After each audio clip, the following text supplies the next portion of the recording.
Stream. And I am just... What, double checking we're going to be live? No, not this time. Okay, right, it looks like we're underway, so I'll bring up the cameras. Hello, YouTubers, how are we? Welcome to the Aftermath Wrestling Podcast, episode 10 with me, JD. You're JD. Oh, I'm JD. Hey. I can't even do a Manc accent, I better not. So, we've got a special guest that you can see down in the corner is going to be from Future Pro Wrestling. We'll give some more details on that. They will be hopefully with us in around about 10 minutes time. I did tell them 8:30 and it is only 20 past, so... We're overly efficient today.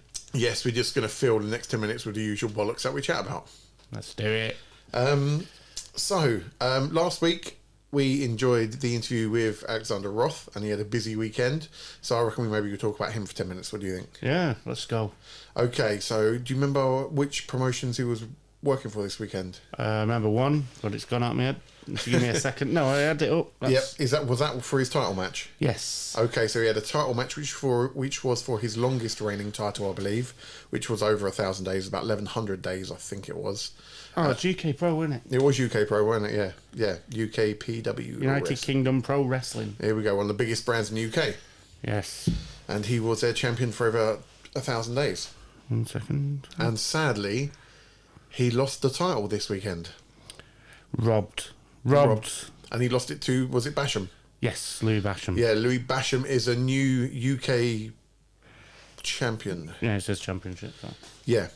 So, I think it's open weight, he said, wasn't it? But I can't quite remember. So unlucky Alexander. I'm sure he'll make a great recovery and come back and win it again at some point. Did you see his Instagram afterwards? He looked genuinely gutted. Yeah, I can imagine he would. Having a title that long and a company allowing you to have that title that long, you're invested in them probably as much as they're invested in you. And to then finally have it taken off you, you'll be a bit like, oh, okay. Hopefully that it's to kind of refresh it and then exactly. you might get a couple of good matches out of that and get it back. Absolutely, mate. Absolutely. For his sake, I hope it's a real positive thing, and I'm sure he's got more titles to focus on anyway. He's got plenty, yeah. Yeah, he's got another 2 or 3, I think. He's going to have to be... I think it's 2 and then some charity ones, weren't it? That he didn't get into. That's it. So if you didn't catch us last week, go back and listen to episode 9. It's got an interview of Alexander Roth. And what a guy. You can hear about all what we were talking about.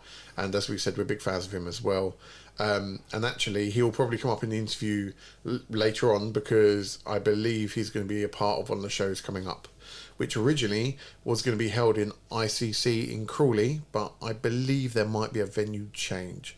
But we'll talk to Steve about that when he's on. So we're going to be speaking to Steve, who is a promoter and I believe the owner of Future Pro Wrestling. I don't know the full title that he has, like if he's just the owner or if there's another owner. I think it's free, isn't it? Was it free? I think that's what it said on there. Okay, so Johnny's done a little bit of research. User ain't done none, so we'll see how we go. Hopefully he can fill in the gaps. I went on the website, that was it, and it's got a nice little introduction to the company. Oh, okay, so you read the background on it. Yes, of course. Good work, Johnny. See, there you go. He's a pro right now. I learned how to read. All the way back in Manchester, and then he moved to Crawley, and now he can read. Now I can read. Yeah, that's it. 36 years it took me. Whilst I'm holding my football bottle, shall we talk about any football, Johnny, or do we? No, let's not talk about. Are we gonna admit North London is red, not white? Yeah. Yeah. Okay. Good. I like that. But because Manchester's red, isn't it? It's not blue. I think it's blue right now. Yeah. Well, I'm ashamed to say it. But hey ho, your time will come again. When you're battling Arsenal at the top. Oh, yeah. I'm sure it Can't will. wait. Don't know when that'll be, but... We'll see. We will see indeed. I was expecting to see you at football last Tuesday. You never turned up. No, I need to speak to Ian. I haven't spoken to Ian yet. Oh, also is it? Okay. Yeah, I don't want to just turn up and then him go, what are you doing here? Did the car pass the MOT? Yes. Fuck off. It was Gareth, wasn't it? No, it wasn't. Oh? I put... Yeah. And it was still there when I left. I was like, what? Back in the pocket. Mate, freebie, nice one. Tyres, that's it. Tyres and... What, just like warnings? No, yeah, tyres. Yeah. Someone drives like a Muppet. I don't know who that would be. No, blame it on Bentley.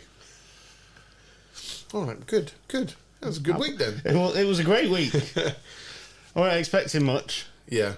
And then it came about, and I was like, ooh, You're good for tomorrow? yes. Yes. Are we Off to getting the there? wrestling show, Superstar Wrestling. Are we getting there? Do you want a lift? Yeah. Do you want me to come pick you up? Yeah, I can come here. Don't matter. Yeah, what time? The show starts at 7. So I've got to pop to Gossip's Green around about 5 or 6. I can get you there and you can hang around with us for a bit, or I'll just come and get you before the show. Yeah, no, I'll do that. Yeah? Yeah, because Winter's got my niece over, so Okay. me and Bentley are free. Okay, alright. I'll get him fed early, and then... That'll be good, because I'm actually going to get you and Bentley a present tomorrow. Oh. Before the show. Oh. Yes. He's going to give me one of his WWE belts. No, not quite. But We should get a thing... We should turn that cabinet around. We can do, but we'll be finally getting some merch tomorrow. Merch? Yeah. Yes. So I've got everyone a t-shirt sorted. Yes. With their names on their back. Hopefully, if the size fits.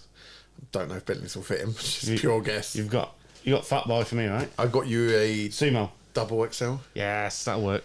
Yeah. Might even look baggy. Yeah. Make it look slender. I've got Harrison one, and I got Bentley, and I've got Devon one as well. But Devon obviously won't be with us tomorrow. But I thought we can wear the t-shirts. Oh, yeah. Before I get in trouble. Yep. Hello, Bentley. Hello, Isabel. Right, it is. Wow, do you know what? This has been the slowest 4-minute start of my life. Normally the shows fly by.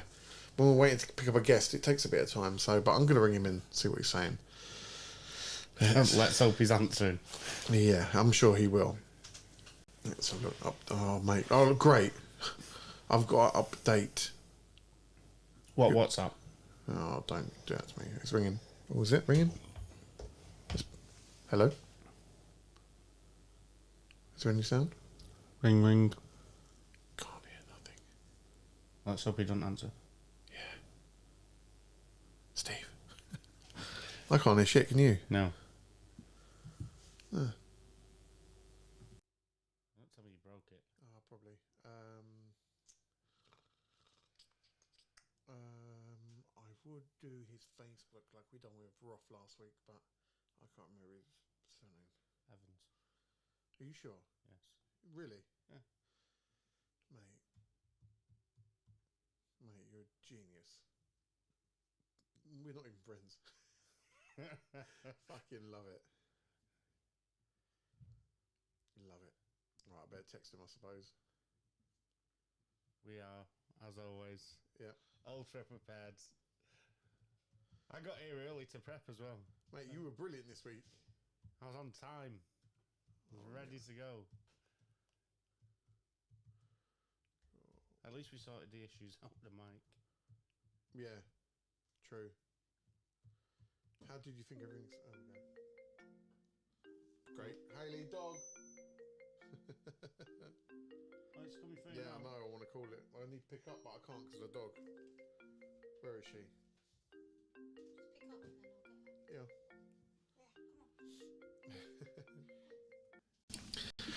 Hello. Can't. Is he? No, it's not. Is it there? No, you've not answered it, mate. It's still ringing. Have I not? Oh, right. It won't. Why is it not answering? Right. I'm going to have to. What am I going to do? Oh, it won't work when it's come through your phone. I'll do this. Hello, Steve. Hello. Hello, mate. So I need to ask a favour. Can you go onto your Facebook and accept a friend request, and then we'll do it via Messenger on Facebook? Give us a second. Thank you, bro.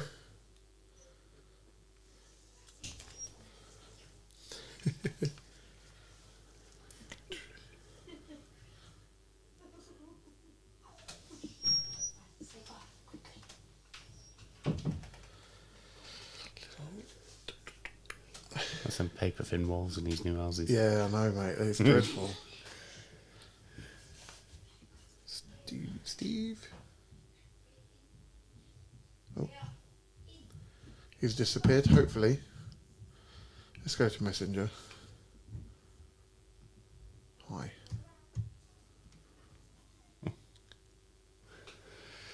Well, that was an interesting minute. I hope you all enjoyed our guest today. Yeah. Message. There we go.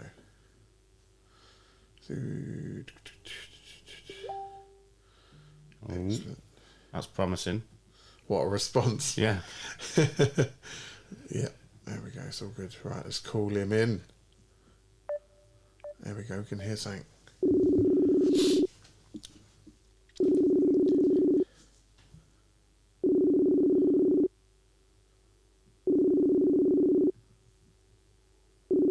Won't pick up.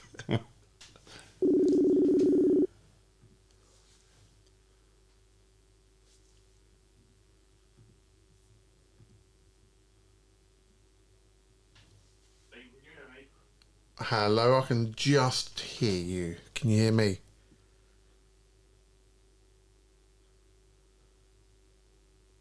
Well done, Pete Tong. It's gone tits up right now, isn't it?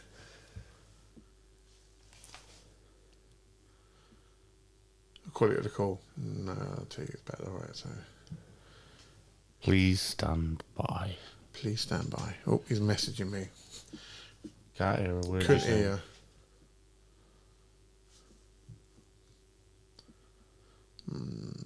Let's try WhatsApp one more time. Let's see if it will come through on there. All right.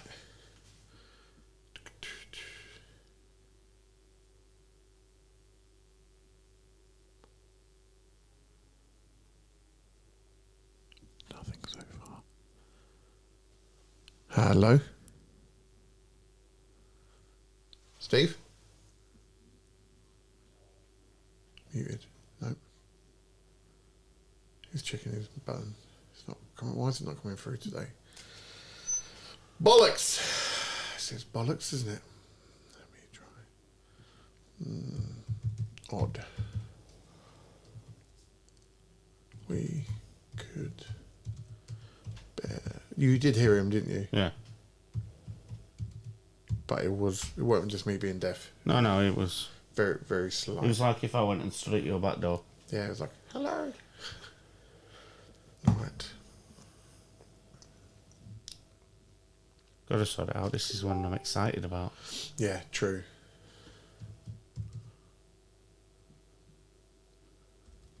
Didn't even introduce me last time we were there. Did I not? No. You did introduce me to Big John, though. Yeah. Here we go. Oh, we're on. Oh, Are we hello, Steve. Can you hear me okay now? Ah, you sound much better now. I have no idea why. I'm sat in the same position. I haven't moved. I've been sitting here cracking on with my Championship Manager game while waiting for the call. So Okay, well, as long as you can hear me, okay, that's a good thing. I can hear you fine, mate. Yeah. Okay, I've got JD, the other guy who does the podcast with me. I'll just introduce him. Can you hear him? Nice to meet you, buddy. Yeah, how you doing, pal? You okay? Yeah, very well, thank you. Excellent. So Good. we are live on YouTube, and this will go out on Spotify tomorrow. So this is our special guest, Steve. And well, I just realised, Steve, we weren't even Facebook friends, mate. Shocking. Mate, Shocking. I'm pretty sure I had my head up your arse at one point. we were talking a lot at one point, weren't we? Yeah. Well, again, I still remember you from Crawley Rugby Club wearing a Rey Mysterio mask in the dressing room. Is that how you remember me? Is it? Yes, that is pretty much how my first memory of you from what must have been pre-COVID. Definitely pre-COVID. My first memory of you was, I'm sure, was it at a McDonald's drive-through? Possibly, yeah. I was driving around and you were giving out flyers whilst you were serving. Yeah, absolutely, mate. Yeah. Why yes. not? And you were like, "Oh, do you like wrestling?" I was like, "Yeah." You were like, "You need to come to this show," and I was like, "Oh, yeah, absolutely." Yeah. And you were That like, was definitely pre-COVID because I was there doing some extra work, saving money for when our now 5-year-old was still in blimey, mummy's tummy stage. mad, mate. It goes so quick, doesn't it? Yeah, When you I look back at know. it. Absolutely bonkers, mate. Well, first of all, Absolutely I want to thank you for coming on, mate, because no worries. I'm really excited we've been able to finally pin you down because you know I've been bugging you for a while. So, but I'm really interested from your perspective about the business and especially the independent scene in the UK. And I know JD, who's here as well, feels exactly the same. So I want to ask the first question. I want you to introduce yourself, introduce obviously Yep. your brand and discuss it a little bit, and we'll pick up questions from there. Yeah, no worries. So I am Steve Evans. I am the owner and promoter of British wrestling promotion Future Pro Wrestling. We've been around since 2011. So kind of old hat, a little bit of this promoting game now. Well, we predominantly promoted in the South London area, which is where I'm from originally. But I've run a couple of shows in Crawley now, and have our next event coming up in less than 3 weeks' time. Excellent stuff. So, what I would like to know, and this is one of the main questions I really want answers, so I'm going to ask it straight away, is why and how did you start a wrestling company? Okay, right. So probably easier for me to go back to how I got involved initially, and then it'll be a little bit easier to kind of answer that question. Go for it. For you. So, like most British wrestling fans, I grew up in the world of sport era. Used to sit with my granddad and watch, Jackie Pallo, Kendo Nagasaki, Big Daddy, Giant Haystacks, etc., etc. Yep, all British ones. Yep. Yeah, and that obviously went off air, and then a few years after that, discovered what was WWF back then, and all the colourful characters of Warrior and Hogan, etc., etc. And always been a wrestling fan, and it wasn't until I got to the age of about 20 that and the internet had become a thing. It was dial-up back then, just to yeah, just so any younger people watching, it was like a fax machine. I know now I'm gonna have to explain fax machines as well. Yeah. It was a long time ago. It was a long time ago. They made the machines made funny noises and screeched. And no one could use a phone while you're at home. Gliding onto the, That's it. Yeah, exactly. Yeah, and I discovered that there was a wrestling school opening in North London. Okay. Were you living up that way at the time? South London, I was living at the time. Okay. So I managed to get hold of two guys, a guy called Phil Bateman and Paul Ash, and managed to have a chat with them on the phone. And like, oh yeah, man, just you should come along if you're that interested in it. Come along to the first training session and kind of we'll see how you get on. Yeah. And that's exactly what I did. And that was back when I was probably 19 or 20. So you were originally looking to become a wrestler originally. Yeah, absolutely. 100. Who wouldn't want to be? Who was a wrestling fan? Who doesn't grow up thinking that they want to, they want to be the next Hulk Hogan or well, maybe not Hulk Hogan now. But you wanted to be the next better, big thing in wrestling. So, so that was how it started, and Ash and Curve, who were the new breed back then in the wrestling business in the UK, who are still actively both wrestling now. That was how I kind of got started on my British journey. Things had a big change in my life. My ex-partner got pregnant. We had two children in quite quick succession. Obviously, she wasn't an ex-partner back then, and I kind of stepped away from it because my role at that stage was to be a dad and to be the breadwinner of the family and and earn money. Yeah. And it wasn't until kind of my early to mid 30s that I decided I wanted to try and find somewhere to train again. And, Yeah. And that's when I went back to training, and got to train with people like Zach Sabre Jr.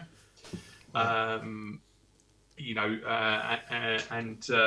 some of the guys who actually ended up wrestling for me, and some of them who still wrestle for me. Yeah. But it was from there I got myself onto a show in Luton, and turned up to the show. Got myself ready. Had the match with the guy Elliot Giles, who was playing a gimmick called Kid Pride at the time, and there was about 65 or 70 people there. And on the way back, I was having a conversation, and it was like I'm pretty sure that I could do a better job of getting more people into a venue than we had in Luton for that particular show. Yeah. So called up two pals of mine, asked them to come round. One of them, Matt Burden, who we've been friends since we were 11 at middle school together.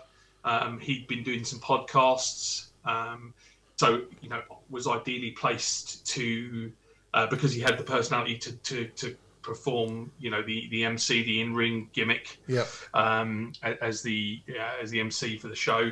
And Lee Elmer, who Matt and I went to high school with, who was basically an encyclopedia of wrestling knowledge. Wow. And I said, look, here's what I want to do. Are you guys interested? Yeah. And that's how it was. And that's how it was born. That's no experience. One show. Yep. And it was just an opportunity to start on a journey that is now 14 years old. So I'll say, when exactly do you remember the date of when your first ever show was? It's on the page. I did it. Jesus. I can help you, Steve. So I'm pretty sure it was. I know it's May, and I want to say it was somewhere like the 7th of May, 2011. Is he right, JD? He's going to check it out. He said he found some good. He said he found some good information on your website. You were close. It was the 8th. I'm pretty sure. The 8th. 8th. There you go.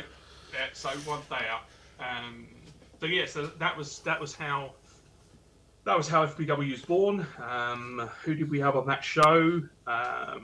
Johnny Storm was on our first ever show. We had back then the Bangor Knights were on the show, who were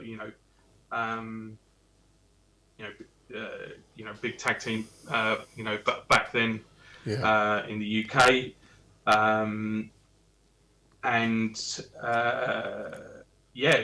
It was we put out about 120 chairs, and about 20 minutes into the doors being open, my sister came and said, "We need more chairs." Yep. And I said, "Well, what do you mean we need more chairs?" And I peered through the curtain, and there was still about another 60 or 70 people to be seated. So I think we had about 180 people in for our first ever show. That's a great start. So from humble beginnings, and for three guys, and believe me, if you can find the first ever poster that we had, which it's on the internet somewhere in the internet world, it's singly the worst poster that I've ever had seen or anything else in how we drew that many people, but again, we were pulling off of families and friends, and people who we thought would be interested in coming to have a watch of a wrestling show in Wallington, which is where we started out. Yeah. So when was What happened during the COVID era for you guys then? What was business like then? Because I'm obviously for you, I'm guessing it stopped at some point. But what were you like? Were you, To answer it nice and simply for you, we have our first run of FBW was between 2011 and 2016. okay. So during COVID, it wasn't a problem for us because we weren't actually we hadn't run any shows until 2 days before the first lockdown. Oh, blimey. So literally in March, and if you bear with me a second, because I'm just having a little bit of a scroll back through some of our old pictures and stuff like that from back then. Yep. Yes, indeed. And why? So it was 2020, and it was literally the 20th of March the photos got uploaded. So it must have been around that time. Yeah, because we went lockdown again, around February, wasn't it? Yeah. Yeah. So no, definitely March. I can tell you when the show was because my missus will kill me for not remembering. It was the 15th of March, 2020, because it was our anniversary, and I nearly got murdered for putting on the show that day. Standard, mate. Standard. Yeah. So why did doing that again in a hurry? From 2016, why did it stop or slow down? Personal reasons, really. Okay. I breakdown of a relationship back then, and I needed a break. Okay. We'd been, from what we started with the humble beginnings of what we had. Yeah. And this is a kind of promoter's angle. I made some really silly decisions about some quite big, and it took its toll on me, both mentally and physically. Yeah. And I needed to break. Fair enough. Because my mental health wasn't in a great place. So that was the reason. I made that call. Said to the guys who had run the business with me that I need to step away for a bit. Yeah. And that was the reason why. And 4 years. And then we were like, yeah, great, okay, let's go. We're ready. I'm ready now. I'm ready to come back in. And then March the 15th happened, and then 2 days later, Boris announced that, sorry everybody, you all got to stay at home now for a little while. Blimey, yeah. And that was that was the shortest comeback I think in wrestling history. Yeah. So with you during lockdown, did you decide to keep yourself fit or do any sort of wrestling training yourself, or come up with a load of ideas for when you come back out of lockdown, or was it just a time for you to sort of just relax and sort of get back into your normal life of what you have going on, or how did lockdown work for you personally? So I think the easiest thing is, obviously we all have to have full-time jobs that we do, I was at that stage in my work life. I was managing a recruitment business, and we had a load of people working in the aircraft seat building industry.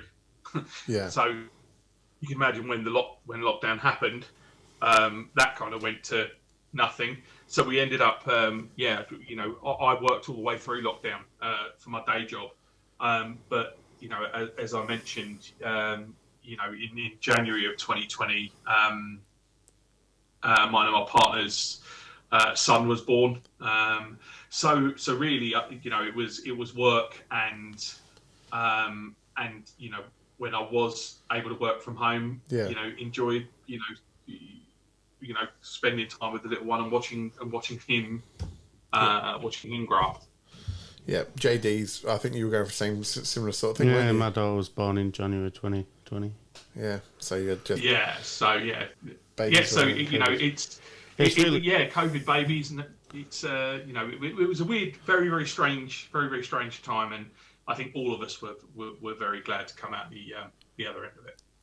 I was, but I also did enjoy that time with my daughter, because I got 100%. You don't get that. I never got that with my son, but with my daughter, I think it was 4 or 5 months, just sat at home every day. Because we wouldn't get that time with our kids now, do we? No. You don't ever get that length of time just to sit there and do stuff with them. Bond and to find that time nowadays is so hard because everyone's lives are so busy. Yeah, absolutely. So, yeah, it was nice to have that one show that we did in the March of 2020, and then fast forward another couple of years, and for us, the next opportunity or the next decision we made about doing a show after that was a show that we call Schools In, which is the kind of first show back after the summer holidays, and 2023 was when we decided that I'd found a little venue because we wanted to start off small again, kind of build that crowd back up that we had. So again, we found a little venue not far from where we'd originally run in Sutton in Surrey, and FPW started again in September of 2023, and we've done like 7 or 8 shows since then. Okay.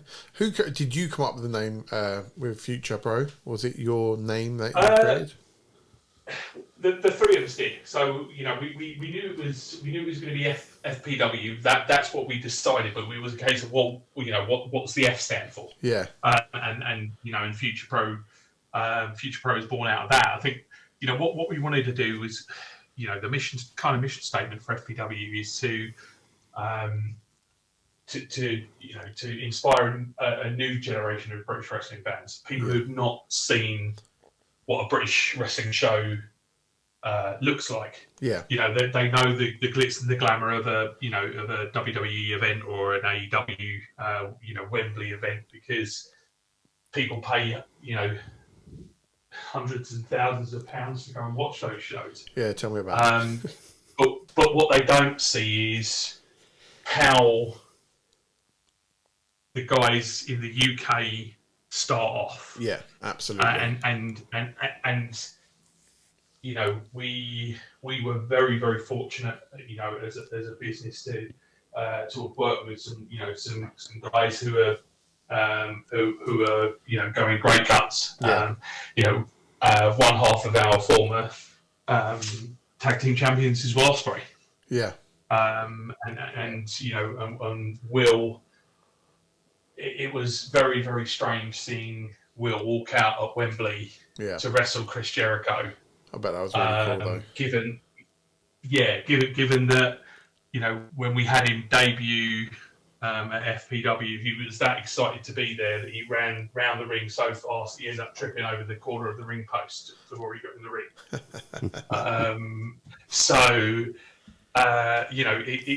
It's when you've got.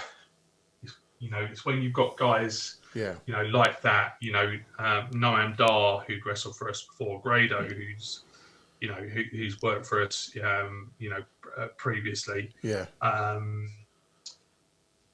Danny Briggs, or Danny Birch, as he was in WWE. Martin, has had worked for us previously before in the past. Yeah. And even guys who've done WWE, NXT UK. So. Shah Samuels, as he was the body guy, for Roy Johnson. So, we've been fortunate to have been, working with, some great guys, some great talent, and there is some amazing talent in the UK. And if people have not been to see a British show, go and support your local shows. You never know who you're going to see in that ring at that moment in time, who in 5 or 6 years, after that, maybe making it big over in the States. Absolutely. That leads me on to a question actually from my son. My son wanted me to ask you the question of how and where do you go about getting wrestlers, to work for you? What is the process, or, how does that work? It comes multiple-fold. So we're quite fortunate to be very friendly with a few wrestling schools. So props to people like Greg Burridge, who trained Will Ospreay. You know, he has Burridge Fight Design, which is based down in London. You've got Rishi Ghosh, and Rishi was involved in the Fighting with My Family film as well. And he has Quality Wrestling, which is a fantastic academy down in Portsmouth. Chris Kay down in Southampton, as well at the same time, and and it's really word of mouth. It's scouting, going to watch other shows as well. Yeah. And really then talk to the people that you trust in this business. Yeah. So I'm very fortunate to have people like RJ Singh, Shah Samuels, Ollie Peace, who again he has his training school in Essex, and two of his lads have just gone over to New Japan, which Kieran Lacey and Mark True, and they've just picked up some belts across in Japan as well. So it's about working with other people, and I think if you work with the right people in wrestling, everybody can benefit. Yeah, I think I understand that. For me as well, where I work in the DJ world, it's a very similar concept. There's always people that are around that are in it for themselves and do it differently, and you find they're the ones, one, that they're really hard to work with, and two, they're the ones that don't really get very far with it. And working in circles where, as you say, where you're working with people that want to work with you because your goal is the same, that you're trying to progress it a certain way, it then makes life so much easier. Again, that was for us. That's why Future Pro Wrestling is Future Pro Wrestling. Yeah, because makes sense, doesn't it? We want to have people coming through the system. We want to have and give people the opportunity to perform on that stage and give them that stage. And Dean, you came along to the last Crawley show, so you would have seen the Flying Aces, Archie Cole, Jack Aaron Cruz, who Archie's actually just about to go out to Japan as well. Isn't he? Yeah, I see that today. Yeah, so you've got the old the old heads like RJ, who kind of, you've got Jordan Said with him. You got Alexander Roth and Roy Johnson, and you've really got that we've got that close knit group of guys who we trust with the product, and hopefully they trust us with giving them an idea of what we would like to see, and then it's about working together to try and make that appear in front of people's eyes. I was going to ask this question at the end, but I feel like it's appropriate now. I was going to finish it with asking, in terms of if you could, you spoke about your company in the way it is, but if you could sell it to someone, like, what is the biggest selling point of your company compared to others? Like, what is the difference between Future Pro than all the other brands out there? What makes you unique? I think we're very personable. Okay. So I think that when people come to our shows, we want to address people by their name. Yeah. Right. We want to address them as if they are part of the FPW family. Yeah. And I think that's that's really key for loyalty, for people to come back to watch the product, because for us it's not about just having 6 wrestling matches on a show, or 5 wrestling matches on a show, or for us it's about creating something that people want to come back and watch because they're waiting for their duff moment. Yeah. You know, what's going to happen? What's going to happen next? What's going to happen at the next show? Yeah. You know, so it's about it's about continuity. It's about consistency, but it's about delivering the environment and atmosphere that people can feel comfortable in. Yeah. And it doesn't matter whether you're 8 months old or 80. It doesn't matter whether you're male or female. It doesn't matter what ethnic background you're Yeah. from or what your persuasions are. Yeah. So you just want to be really inclusive, basically. We want people to come and feel that they belong in that environment. Yep. And I think that, if you look at the roster of talent that we have, Yeah. you'll see that in the roster of talent that we have. We've Yep. got a very, very mixed range of guys that work for us. Some veterans. The young guys that are coming through. Yeah. Black, white, Asian. It's that inclusivity that is really, really important. Do you class Titan as one of your veterans now? He's getting old, isn't he? So I think John hasn't worked for us a massive amount. Oh, is he not? But no. So John, the first time he ever worked for us was at the first Crawley show we did. Oh, right. Because he messaged me saying I live in Crawley, mate. So it was the first time I'd seen him graphically on other shows before. Yeah. But it was only when he dropped me a message saying that love to work on the show. I live in Crawley. That we got talking and kind of built a friendship from there, really.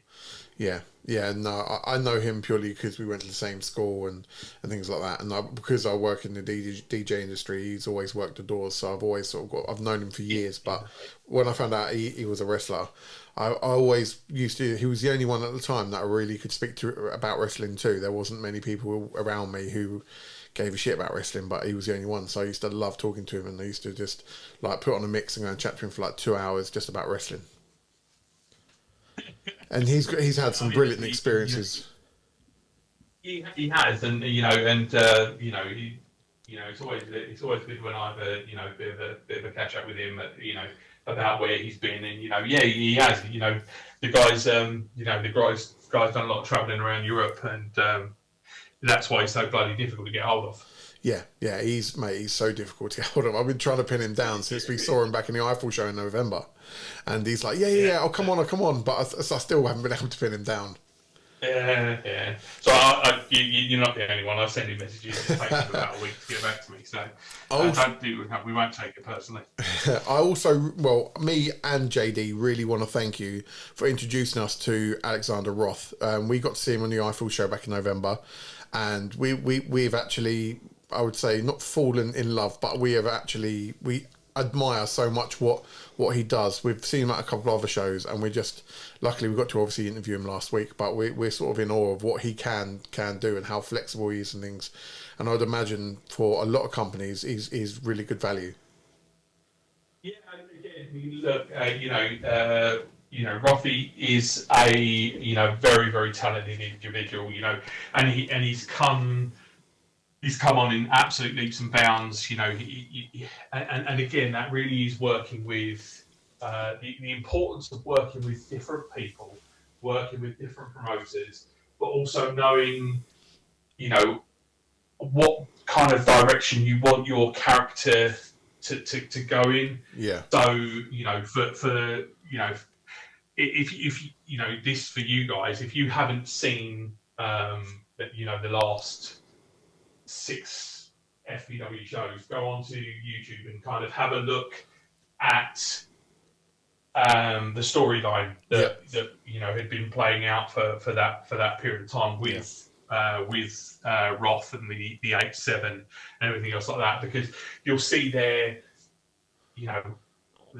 what we gave them and what we wanted out the back end of it, and and going forward, he's going to have a big part to play in the remainder of 2025 for FPW as well at the same time. Yeah. He was talking about how there's a storyline going on Civil with him War, and wasn't it? Big Wavy, wasn't it? Yeah, Civil War. Yeah, That's right. Yeah.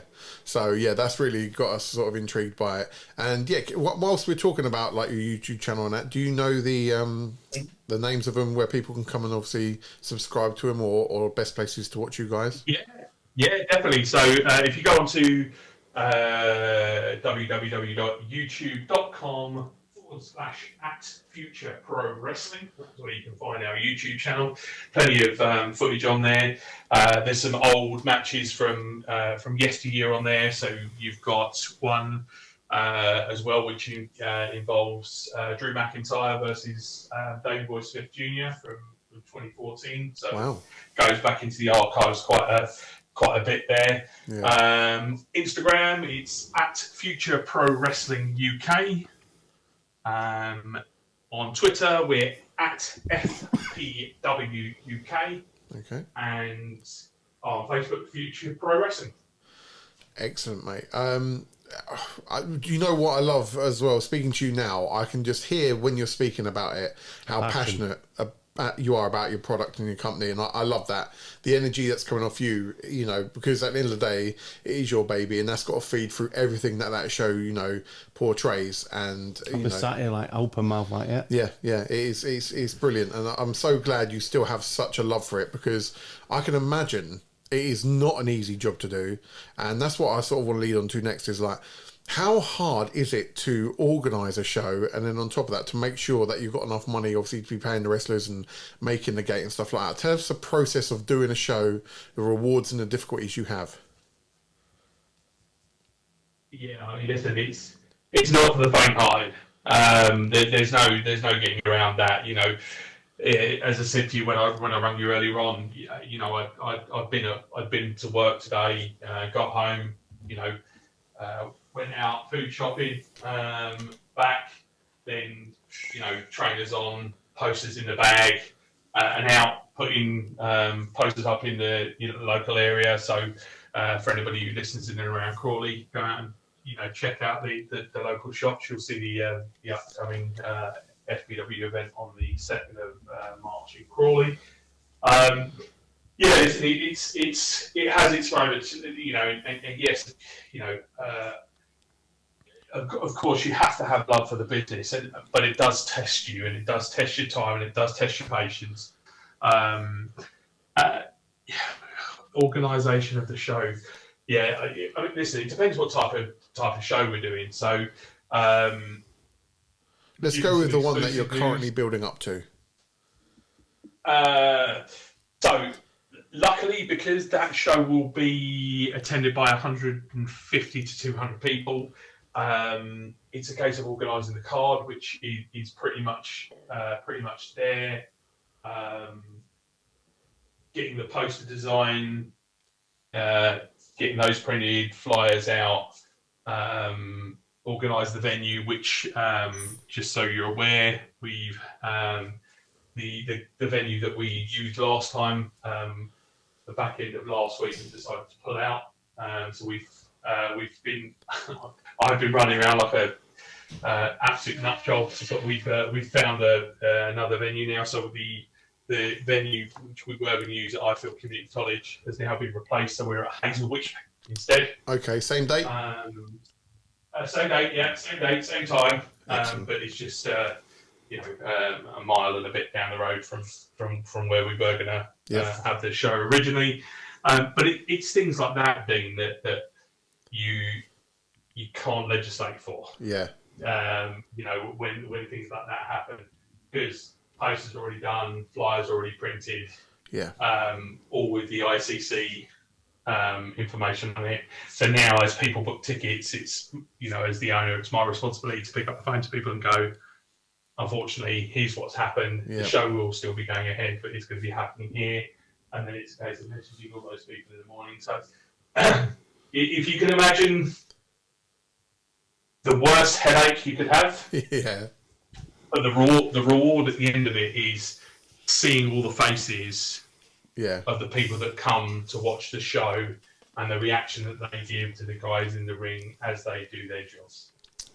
So That's the payoff. Yeah, absolutely. And hopefully at some point and at times, I hope financially as well, it is a benefit for you and isn't just, something that is barely funding itself. I hope that, through the effort and hours you must put into it, I hope you guys get more than just smiles out of it. Listen, it has its moments. Sometimes it goes well, other times it doesn't. That's just, but that's the life of a. Unless you're going to do British wrestling on a full-time basis, where you're promoting, 5 shows a week, up and down the country, and you've got that loyal following. It's like the regionals in the US years ago. You fight for your little patch. You try and build your crowd in that little patch and hope that you put on enough of a show for them to want to come back. Do you feel British wrestling is maybe that way inclined in terms of we're far behind of the way the US are running it, that we're still in that regional state that we almost need at some point a Vince McMahon character or person with that sort of money to then be able to lift the product in the UK? Because obviously we were very lucky at one point. We had obviously NXT UK, but that's now folded. And from a promoter's point of view, how beneficial was that for you, and how do you feel about that product now gone? It wasn't beneficial because the guys that were then signed to WWE were not allowed to do anything anywhere else. Right.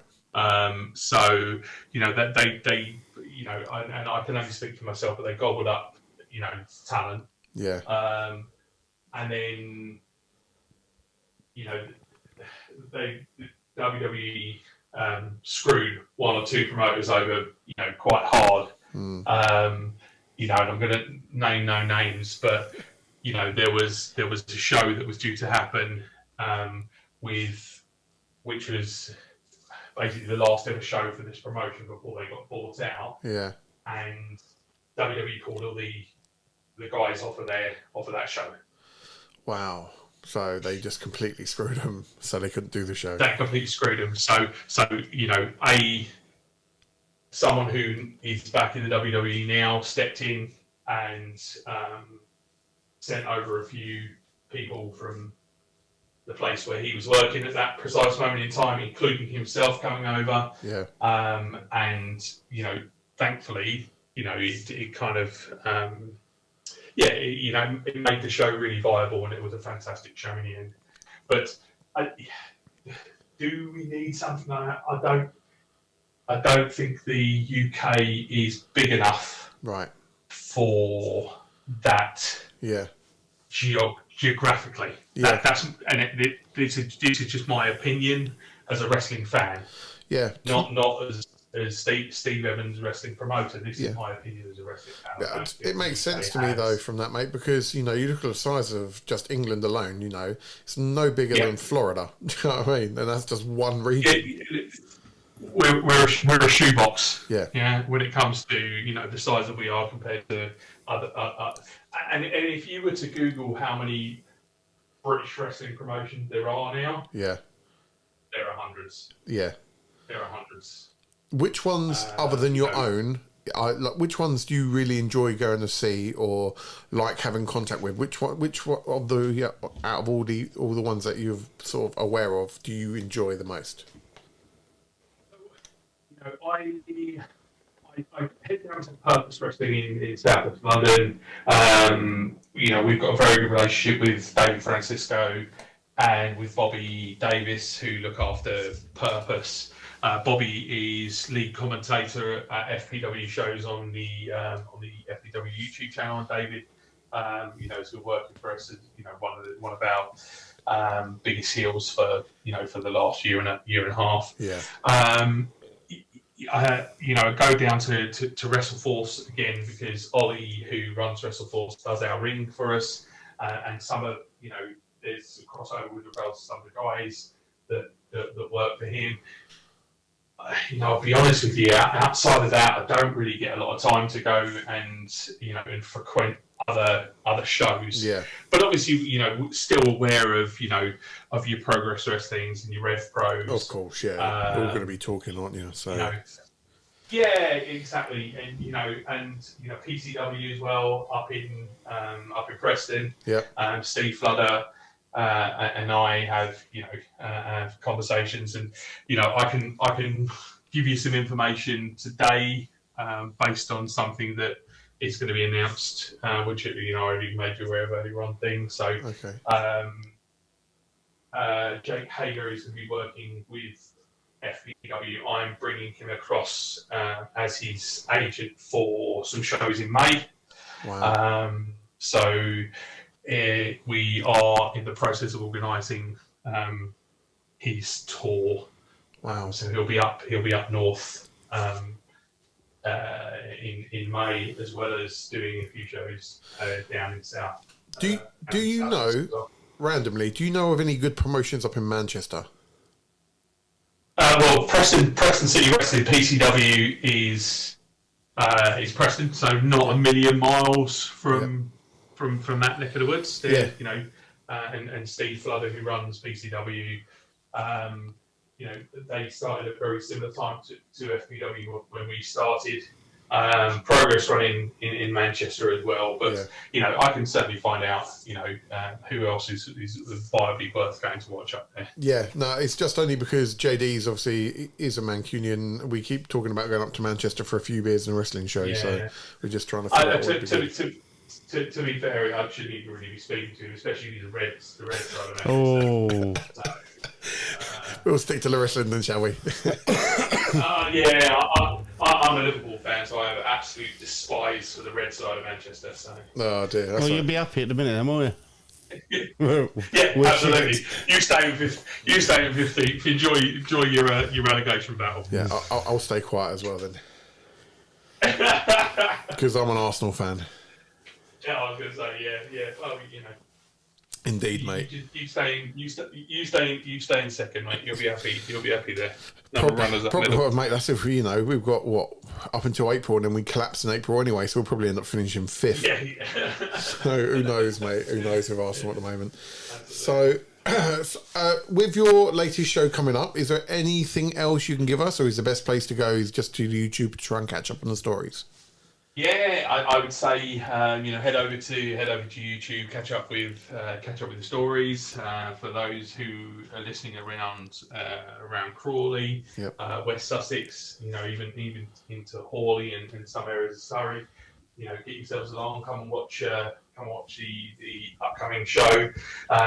We've got 2nd of March in Crawley. Then we're a week later, 9th of March, we're down in Carshalton for FPW Reloaded. That's our Rumble show. So we've got 4 matches plus 30 person Rumble match at that show, which is always a really, really good show to come and have a watch as well.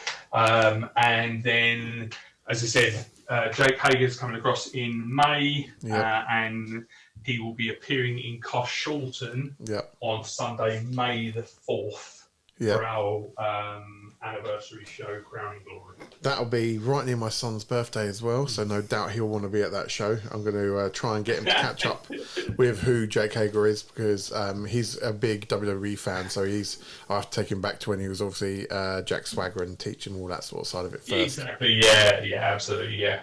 Or either that or just buy him a hat. Buy him a hat, okay. Also, with Jake Hager thing, so in terms of how do you guys go about booking him? Is it because you then say, right, we're going to do this many shows, so hopefully financially we're going to make this amount, and this is what we're going to pay him? How does it work with booking a big star like that? Because is it you who's had Scotty Too Hotty before?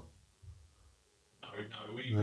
So previously in the past, Chavo Guerrero, Drew McIntyre, Alberto Del Rio, Christopher Daniels, Frankie Kazarian, Chris Masters. Mate, you've had some serious names. So, Suicide back in the last year.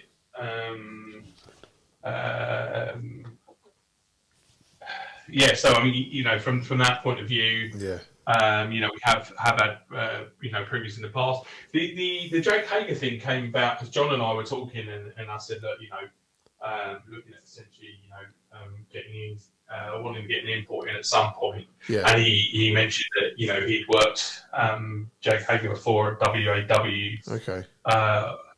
As a long time ago. And I literally just reached out to him and just said, here's the situation. This is what I'm looking to do. Would you be open to having a conversation? And he came back to me, and we've had a decent backwards and forwards, couple of video calls, and then it's a case of me reaching out to the other promotions and saying that here's what the situation is. Are you interested? Are you running any time around this date to this date? And then it's a case of me brokering the deal with him to bring him across. Wow, that just, mate, I can imagine that is a lot of work and a lot of financial pressure as well to make sure that it all goes.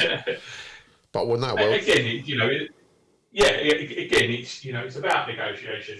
I worked in sales for a long time. So from my point of view, it's about just trying to make sure that the deal works for everybody, and that includes the talent coming in and the promoters who are having him on their shows. Absolutely.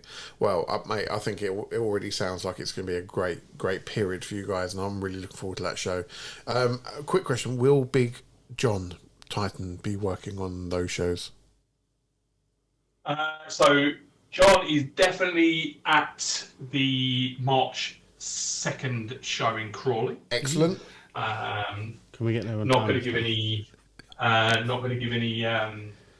any indications as to exactly what's going to happen at that show, but there will be some interesting little twists and turns that are going to happen at that show. Great. We've got six great matches lined up for the March 2nd show. Sounds good. So 2 tag matches and 4 singles matches. All for everybody's viewing enjoyment. Yes, we will be there on time this time because of hopefully there won't be a door time change, which would be helpful. And let's make sure that everybody turns up to the right venue as well. So yes, Hazelwick School, not Highfield Community College. Absolutely, mate. Absolutely. Is there any titles on the line this time? Or can you not tell us yet? Can't tell you that. There may be a title on the line at some point in that evening. Okay, great. That's good to know. Rough or Shah? Yeah, I reckon. Yeah, I reckon it will be Rough. Or Shah? Yeah, because he's a champion. Yeah, he is. So, well, mate, we're very excited to come and see your shows this year, and hopefully we will at some point be asked to interview some of your wrestlers. That would be even more fun. Listen, from that point of view, introduce yourselves to them on the day. I'm sure that one or two. I mean, you've had Roffy already, who, Roffy is one of my little boys' favourite guys to like when you shouldn't like it. Yeah, that's my son as well. Yeah. And to be fair, I should thank you, because that first show I ever took my son to was that November show. And it's hooked him now, so he likes coming to the British ones. So thank you. I've been trying for ages. You've just got to pick. You've really got to pick the right shows. I think that there are some great shows out there that don't have to cost the earth.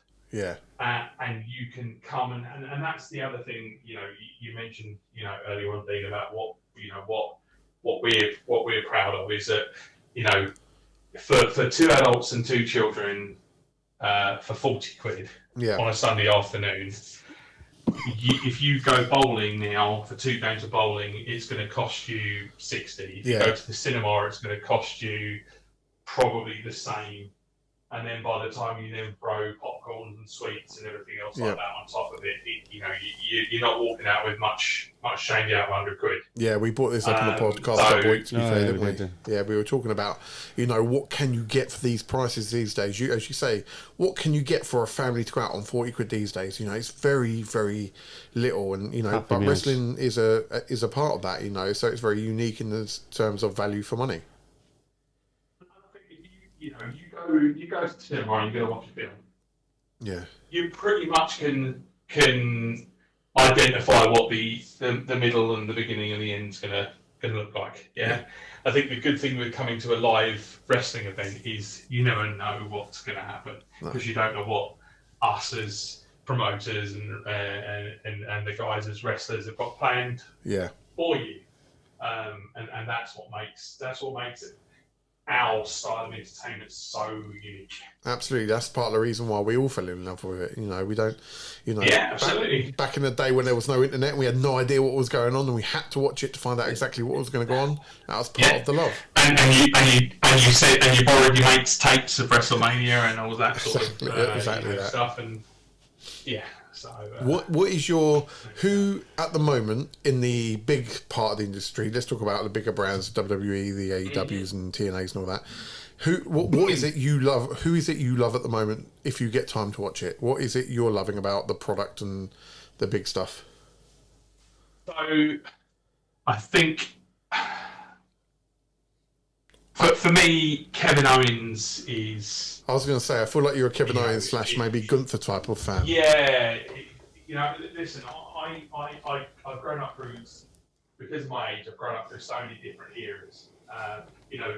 My favourite was the Attitude Era by a country mile because, you have those characters like Stone Cold, The Rock, Triple H, DX, and those guys who were pulling up trees.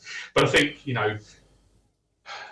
it depends what you watch wrestling for. Yeah, I watch wrestling for very, very different reasons to some people. I watch wrestling for content. I watch wrestling for storylines. I watch it because I want to be entertained. Yeah. Not necessarily by seeing the best matches, but I want to watch the best storytelling. So who is entertaining you the most?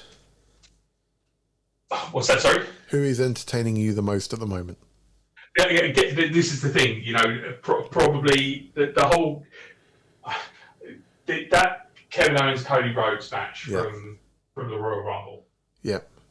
That was some of the best storytelling that you're gonna see. And then you've then got, you can kind of see that, Owens and Sami Zayn are going to go at it from a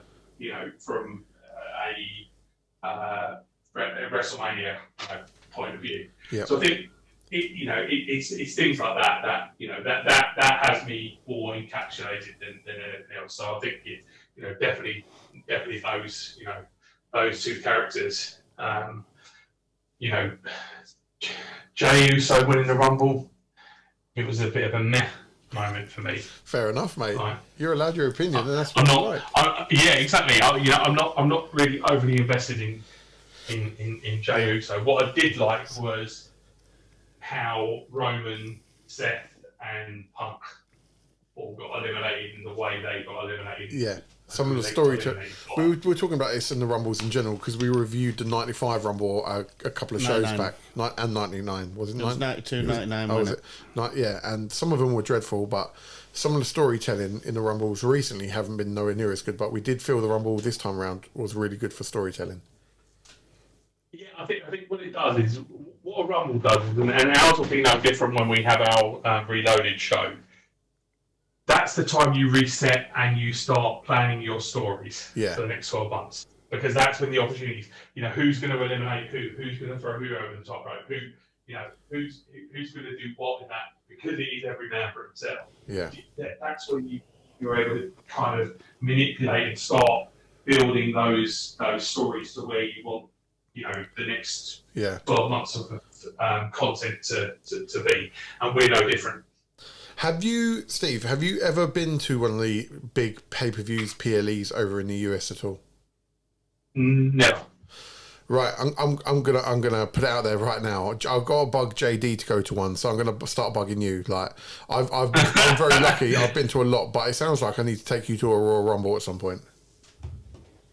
Listen, from my point of view, of course, it's on a bucket list. But the one bucket list item I have at the moment is to be able to take my partner and my little one to Disneyland on my 50th. Okay. And I'm 3 years away from that. So Okay. So I'll bug you in. That's my bucket list. That's cool. I'll bug you in 4 years' time. That'll be fine. Yeah, well, once I've 15 grand out of pocket for Disney for 2 weeks, Mate. But yeah, so yes, I've been to I was fortunate enough to go to quite a lot of TNA stuff when TNA came over to the UK, because obviously when you're in the industry, you get to chat to people and we were fortunate enough to get some press passes and backstage passes and stuff like that to that during our first kind of stint. Good. Since then, we tend to we worry about what we do. Yeah. I'm not worried about what everybody else. Yeah, that's it. I think that's good. Focus on what you're doing. As you say, you can have your opinions about everything else, and have your goal of what you want your brand to be. And as you say, that should always be your focus anyway, and not worry too much about others unless you're really missing the target, which I don't think. You guys are doing a great job, I believe, and I know JD feels the same. I do. You're doing a great job for the UK wrestling scene and the shows that we've seen, and hopefully more shows that we see of you guys. It is really entertaining. One thing I wanted to speak about, which we've spoke about in the past, me and JD, is about obviously, like, there's many of you that have YouTube channels. If there was more of a central hub of where British wrestling could be held, would a brand like yourself be able to record shows more regular and have it put somewhere, like a bit like a WWE network, but more for UK wrestling as a whole? Well, again, I mean, you've got the old failed wrestling channel that used to be on cable, many years ago, that had lots of different stuff on it. Yeah, I think the difference now is, because we're in such a digital age where there is so much content out there, it's a case of how do you make your content more relevant. So, we were quite fortunate to have a couple of guys who have got their own YouTube channels, and the male of the duo is a guy called Richard Frederick, and he has his own YouTube channel called Top Hat Gaming Man. oh right. And Richard's got 2 YouTube plaques, because he's got like 183,000 subscribers, things like that. And if you have a look through our stuff, the most viewed match in the last 12, 18 months for FPW was his match that he had with Jerry Bakewell, which is a very comedic match, which is a stipulation that we do at our Trick or Treat show, which is our pumpkin on a pole match. Oh, right. So the winner of the match is the person who places the pumpkin on the head of their opponent. So if you haven't actually watched it yet, go and have a watch, because it's a very funny match. I will. But Richard is, has got his wife who comes out with him, who also has her own retro gaming YouTube channel. Right. So it's about working that kind of collaboration, and we're going to be doing a little bit more with them a little bit later on in the year. Yeah. We've got a show that we're in the early concepts of, which is going to be FPW comics and cosplay. Okay. So we want to do a show purely with comics and cosplay theme to the actual show. That's cool. itself. So yeah, you never know who's going to turn up to that. Yeah. Might see Wolverine. Yeah. Who knows? Yeah, that would be quite cool. Alexander Ross wrestled as Wolverine before. Oh, is he? Yeah. You hear that? Roth has wrestled as Wolverine before. There might have been a reason I said that. Maybe. Well, that's mate. And you know, they're the little things that are going to make your brand unique and stand out more. And as you say, collaborating is huge, and it's proven. And it's a crappy example, but you know, with the Logan Paul situation in WWE, it's It brings in families, doesn't it? yeah, absolutely. You know, Yeah, Who doesn't want to see Spider-Man jump off the top rope and hit a 450 splash? 100%, mate. Who don't want to see Ice Show Speed get broken in half by Braun Breaker? I was talking more for that was a spear and a half, wasn't it? I kind of winced when I saw the air and the life flash before his poor little eyes. Yeah, that looked like a big whiplashing, didn't it? Yes, yeah. So, see, the thing is that my 5-year-old knows who I Show Speed is. Yeah, I had no idea who this guy is. absolutely. My 5-year-old knows who he is. Yeah, and again, as you say, it's about the collaboration and the crossover, and it's catching different audiences and being relevant to different things, like you say. Absolutely. Okay, JD, have you got anything you want to ask Steve? No, I had loads of questions, but he answered them as he was going Mate, through. yeah, I've just sat here. We've smashed out a good hour. I didn't think we'd be here for an hour, but mate, I've really enjoyed speaking to you. I have got one question. It's about your Rumble, mainly because Alexander, I was talking to Roth about, he was doing one the other week. When you do a Rumble, are you picking who eliminates who, as in everyone? I can't tell you that. That's Fair enough. behind the scenes stuff. That's what we want some behind the scenes stuff. No, don't worry, no one's listening. Yeah, we ain't got enough listeners to give a shit, mate. Listen, I think it's again. This kind of goes back to what I was saying about having people inside that you can trust. So when the Rumble gets planned, it's a case of going to my trusty lieutenants and going, right, here's the final 4. Yeah. Here's the first 2. Right. And then everything is built around after that. Okay. So does that come from the wrestlers, or does that come from you? What's built around that? Again, when you've got your trusted people that you go to who are used to, building that Rumble into what it needs to be. Yeah. You give them that free. They tend to work it, and then you give them the creative freedom. We go from there. And again, it's all about. A lot of it's about creative freedom. Yeah. I think WWE for far too long had that situation where the writers told the guys exactly what to do. Yeah. And you suck the life and the freedom out of it, which is why people like John Moxley wanted to shoot himself in the head, because they've got all their creative freedom sucked out of them. Yeah, absolutely. So I think we're very fortunate. There are a lot of people that I trust within our locker room, and a lot of trust and a lot of relationship building goes into asking the guys their opinion on what we can do. And I will float an idea and say, here's what I want to see. Yeah.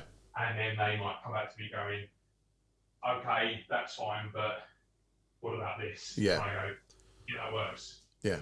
That makes perfect sense, mate. Makes perfect sense. Yeah. So yeah, that's to answer that question.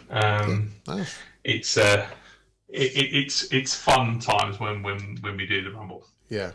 Well, hopefully we'll get to one soon. We haven't been to a UK one yet. Absolutely. Go to that one. Yeah, we'll It's definitely. car short, isn't it? Yeah, Cole shouldn't be too fast. A 40-minute drive. From Crawley, it's a 35-minute drive. Yeah. Maybe we'll see a cameo by Steve himself. Yeah, maybe, Steve. Well, again, if you go to last year's Rumble, I was out at number 1. Oh, okay. I did watch a video where you were doing a special guest referee spot the other week. Can't remember when that was from now, though. yeah, we do all sorts of weird stuff. So on your you never know. occasion, You never quite know when one of us has to be involved for one reason or I was another. gonna say. No, that was Ring Enforcer. That was it. That was it. Ring Enforcer. Sorry. Yeah, that's right. Yeah, that was Shaw, Samuels, and the East City Sovereigns against the 8-7. Yes, it was. Oh yes, I Well, remember that. Rod Johnson. I remember that all too well. You're not too old to take a bump from time to time, then. No, poor little Kieran Krupp had to go to sleep on that show. So, Love it. Well, mate. Other than that, well, we're taking, about a good hour of your time, so I don't want to keep you too much longer. I think we've covered most of everything that we wanted to I talk could have about. just sat here and listened to him. Mate, yeah. Have you got any stories that you want to share that are always cool to share? Because you've always got experiences that, that we certainly haven't and many may not have heard about. Have you got any stories on the road or anything fun or any memories that you think would be brilliant for listeners? never trouble with Chavo Guerrero. Mate, do you like Chavo? He's a miserable shit. Oh, that doesn't surprise me at all, mate. I'm not shocked by that. So,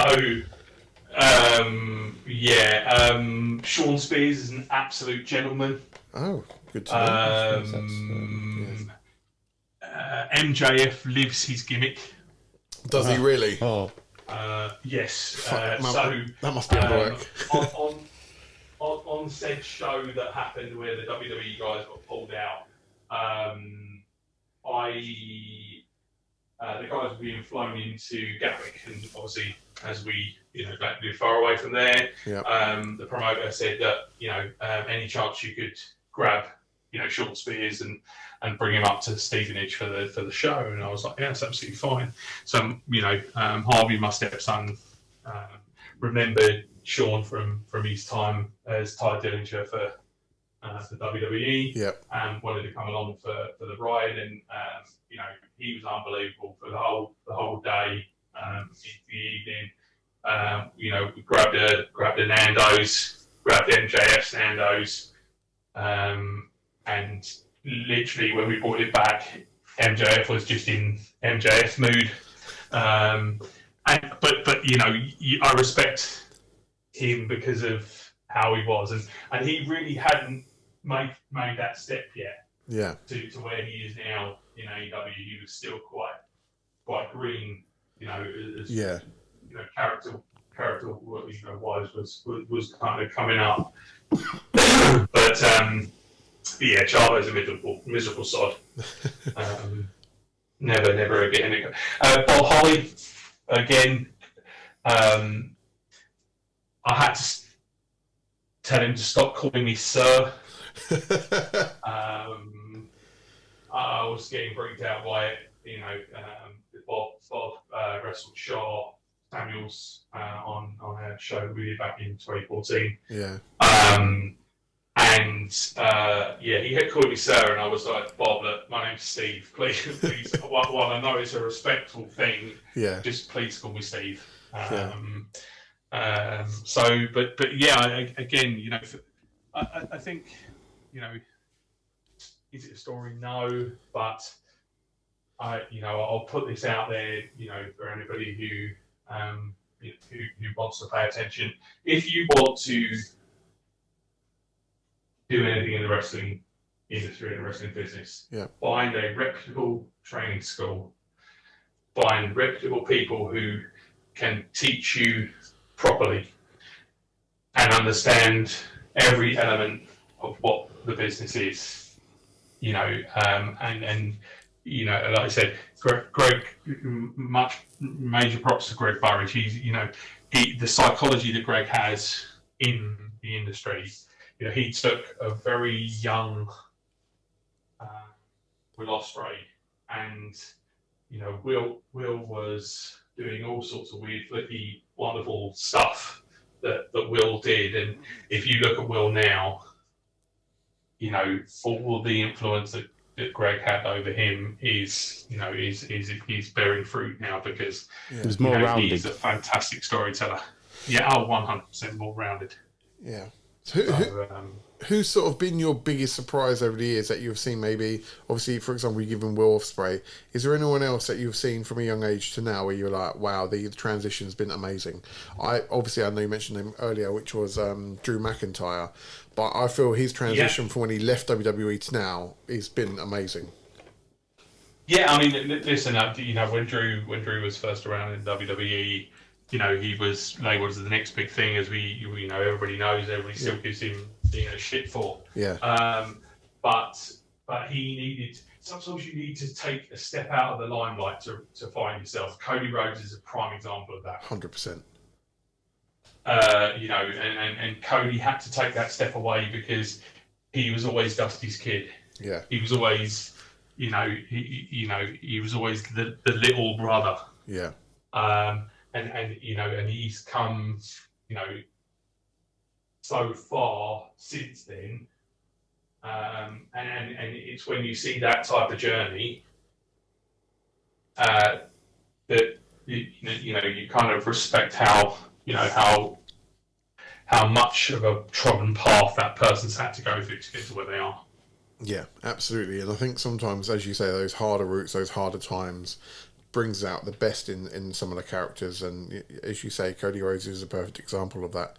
And I also feel, Moxley's one of them. He was very stuck in WWE, but he's been allowed this freedom and he's really, developing. And I think at some point he may return to WWE, you never know. But if he does, I think he'll be one of those characters that'll be completely different to when he left, but it will equally be amazing in a new way. Listen, what did he say? Hell froze over, right? Yeah, exactly. So who knows, mate? Who knows? Yeah, exactly. Is there any type of characters that you think wrestling need at the moment, maybe like miss from the older era, that you think actually there's none of these characters currently around and the bigger brands could do with a character like face that? Paint. More face paint. More face paint. More Ultimate Warriors. More That's face all we paint. need. More Ultimate Not Warriors. a lot of face paint anymore. True. I don't. Doink the Clown. It's difficult to really. I think you had so many characters back then. Yep. That were some that were larger than life. Yeah. Others that were, kind of that demonic edge to it, if you like a Doink. Part of Shango, that kind of character. Again, both had face paint. I've got a really weird fetish for face paint. But even your Legion of Doom, kind of element to it as well. We were reviewing these a while back, and we were saying how good LOD were, but also we didn't realise how crazy and messed up the Bushwhackers were. We looked back at that, and mate, I don't know how they. When he licked that baby. Yeah, he was walking down the aisle and just licked a child.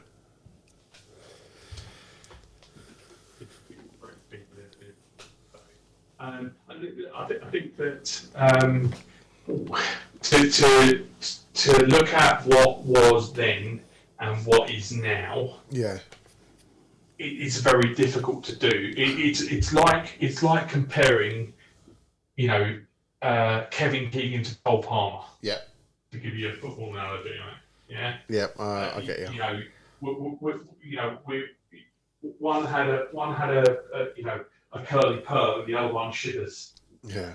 You can't compare the eras. They're built for those times, aren't they?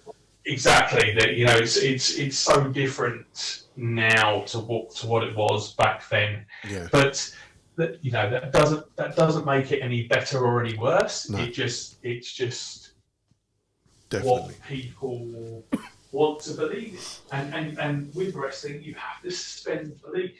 So you're watching characters, you're watching a film, you're watching a television series, which is exactly what it is. Yeah. And why do people get hooked on watching EastEnders or Coronation Street or Emmerdale, or when I used to watch certain programs? Why did I watch 24? Yeah. Absolutely. Well, because the character encapsulates you, and you want to see what happens to that character next. And that's what that's what wrestling does to millions of people across the UK. Yeah. To millions of people across the world. And with Netflix now,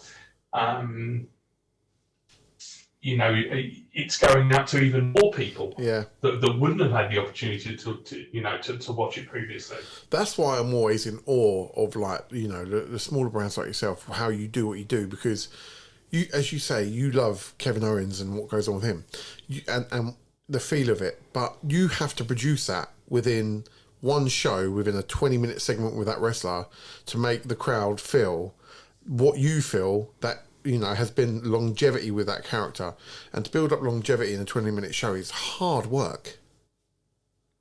Yeah, it's hard work, but again, it's about making those people look. You've been to other shows, right? Yeah. In and around this area, right? So, if I had to flip the question on its head and say, what were the differences in what you came to watch for this promotion and what you came to watch for an FPW promotion? Yeah.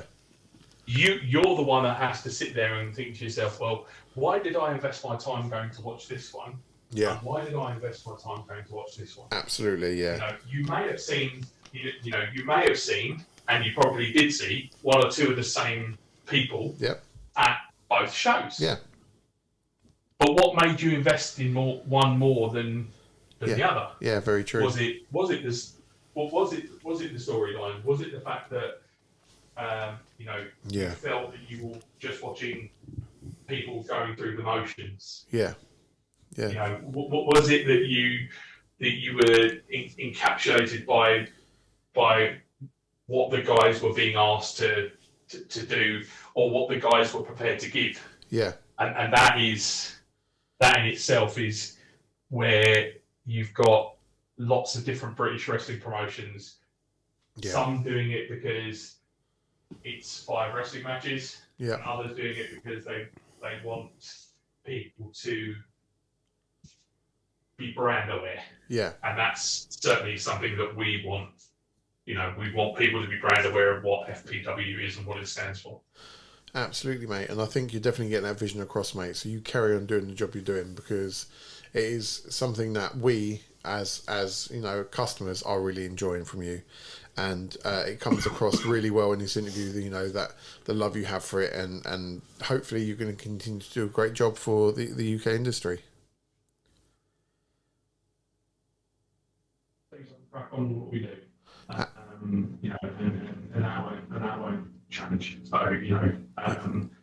it's about spreading the word. It's about making sure that people are aware. And the old concept is, if one person has a great time, they go away and tell one other person about it. And if one person has a crap time, they go away and tell 10 other people about it. Yep. So we just got to keep multiplying the ones. Yep. And not get dragged away by the tens. Absolutely, mate. Anything before we let you go? Is there any final promo that you want to do for Future Pro Wrestling or anything on here that we can use for a clip or anything? Or are you quite happy with everything you've got across? I think, as I said earlier on, for me, Future Pro Wrestling is simply about inspiring the next generation of British wrestling fans. And, JD, you said it yourself. Your son came to his first British wrestling show, and it was an FPW show. It was. Now I can take him to others. Yeah, we're actually going to a show tomorrow, aren't we? Yeah, we are. Yeah, we're going to a show for a new brand that we've never heard of tomorrow over in East Grinstead. Superstars Wrestling. Yeah, Superstar Wrestling. Yeah, we have no idea what we're going to expect, but we're going to review it next week, so we'll see how it goes. We'll talk about that at a later date. Okay. So Steve's obviously got an opinion on that. I'll say nothing. That's fine, mate. I don't want you falling out with anyone, or it's not a problem. You'll know what it's like if you get a text off Dean tomorrow saying, "I know exactly what you were on about." Absolutely. Well, I think what I'd say is go back on the YouTube channel. Yeah. Yeah. Find a little rant that I had from way back when. Okay. And what you're going to watch tomorrow was involved someone who will be there tomorrow. Okay. All right. So I'll say nothing more. I got You'll on see the YouTube rant. since this is Yeah, Johnny's gonna be YouTubing it as soon as you hang up the phone. He's like, what's going on? Exactly. So, but no, spread the word. You know, that's the important thing that I can say. Spread the word. Yep. Get out. If you've not seen, British wrestling before, get out.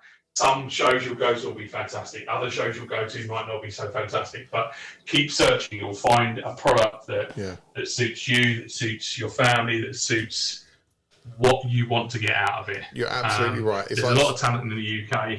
Yeah, it's like some people love Coronation Street support it. and others love EastEnders. Yeah, well, I hate it both. Yeah, me too. So, but from a point of view, as I said to you, at the end of every show, you need to give the fans that duff moment on what they're gonna come out next time. Yep. Quick question about you when you were a wrestler. Were you a babyface or a heel back then? I've done both. You've done both. In FPW, I am the babyface because it's my business. So if I am ever in the ring actively, then it's I'm the babyface because I'm the boss. I've always wanted to play the heel boss. Yeah. But I've always been talked out of it by. You're too good as a face boss, though. Yeah, too good as face boss. That's the problem. Yeah. I think unfortunately, you kind of, if I'm going to be out the front greeting people as they come in, I can't be the bad guy. Very true. Go on, JD. What are you going to say? No, I just wanted to know what your finisher was when you were wrestling. Okay. So there's two, and so if you, it's kind of difficult to explain. So if you think someone in a power slam position, I kind of swing their legs back under me and land in an elbow drop fashion. Okay. And then there was another one which was a torture rack into boss man slam. Oh, okay. That sounds quite cool. I was well off. Started the torture rack. Yeah. But probably more of a black hole slam than a boss man slam. But yeah. And the other one's a bit more like a sidewalk. Or who does? I know what move you're talking about. There's someone who does a move like that. I'm pretty sure Damien Priest has. Yes. Has something in his arsenal that is very similar to that. Yeah. I think I know what you're on about now. So yeah, you never know. You might see it at some point. Well, I'm hoping that I follow your product long enough that I see you heel turn. You never know. You never know. Uh, I don't give away too much. You never know what's going to happen. So I might throw so much popcorn at you, you get angry, and you have to turn. Well, then I'll just turn into Red Hulk. Then set your boys on him. True. That's enough to turn anyone. Yeah, exactly. Yeah. Love it. Get John to protect me, it's fine. Very true, very true. Well, my friend, I am very grateful that you made time for us this evening. Thank you ever so much. Thank you, sir. And I wish you all the best with your promoting and promotions, and we will see you real soon. Steve, you ever need any help with anything, mate, you know where I am. Just give me a shout. Yeah, no problem at all. Nice one. Cheers, gents. Thank you for your time this evening. Thank you, mate. I'm going to go to bed because I've got to get up at 4:30. No worries. We've kept you way too long. I thank you very much, mate. Take care. No worries, mate. Cheers, Catch pal. up with you later, guys. Nice. See you in a couple of weeks. Bye. Well, there we go. That was Steve Evans from the Future Pro Wrestling. That was a great little interview. He's a lovely guy. It was. And I've always enjoyed him. what's a guy, eh? Yeah. Very open. Yeah, very open. Lots of information. And yeah. Cagey about some things.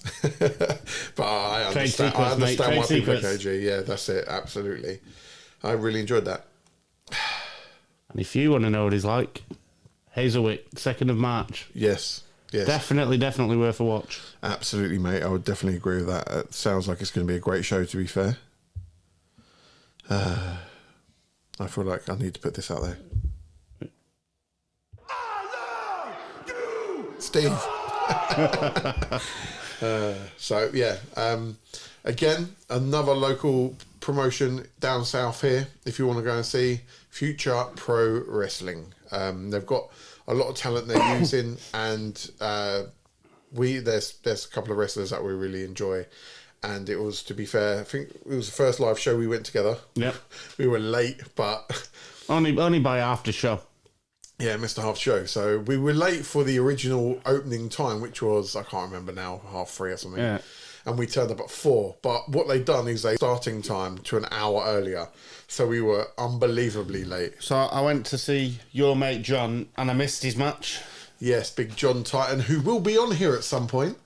He will. Well, you have a better chance of grabbing him now because we know he's on the show. Yeah, true, yeah. I'll be like, look, we want to interview you before the show. It's only tomorrow. Come on, John, before you go back to Europe. Just come on, Very mate. true. Either that or I'll bring down the camera and just do an interview there and then. But yeah, it's good that Steve has said, chat with the wrestlers and see if they'll let us engage. Absolutely. Maybe he'll let us go around the back. Maybe not. Johnny will be like, let me rub deep heat on you, Mr. Roth. I knew you were going to say that. I was trying to get it out of my... I couldn't swallow it quick enough. Yeah, well, don't say that backstage, mate. Tell you that now. Anyway.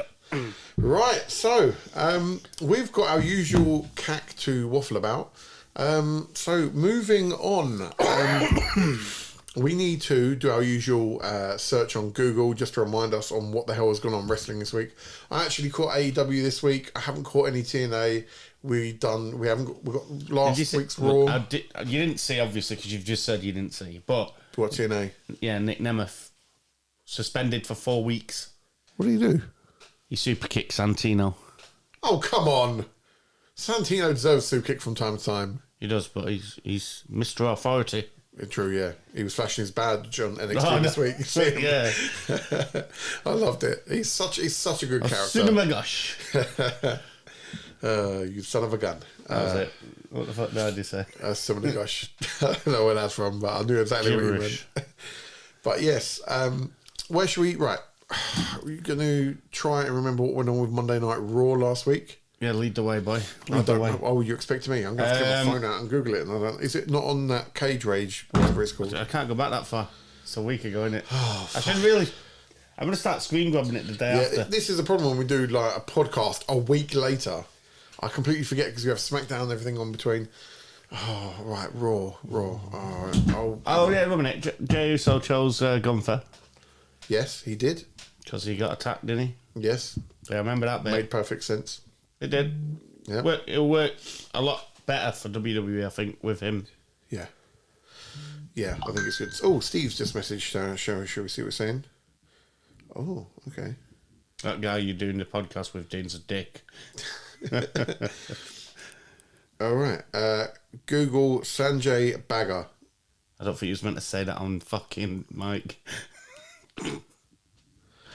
Don't think so.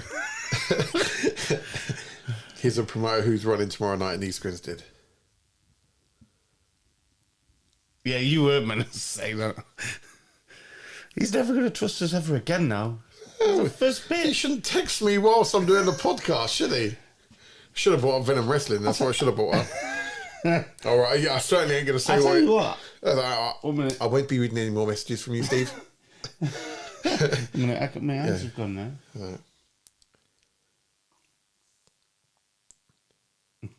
Yeah. Yeah. I'll keep that quiet. Sanjay, you're a great guy. We'll see you tomorrow. And we'll review you next week. Show better be good. Yeah. We don't need any more Venom Wrestling. Oh, mate, we're going to be bad from everyone.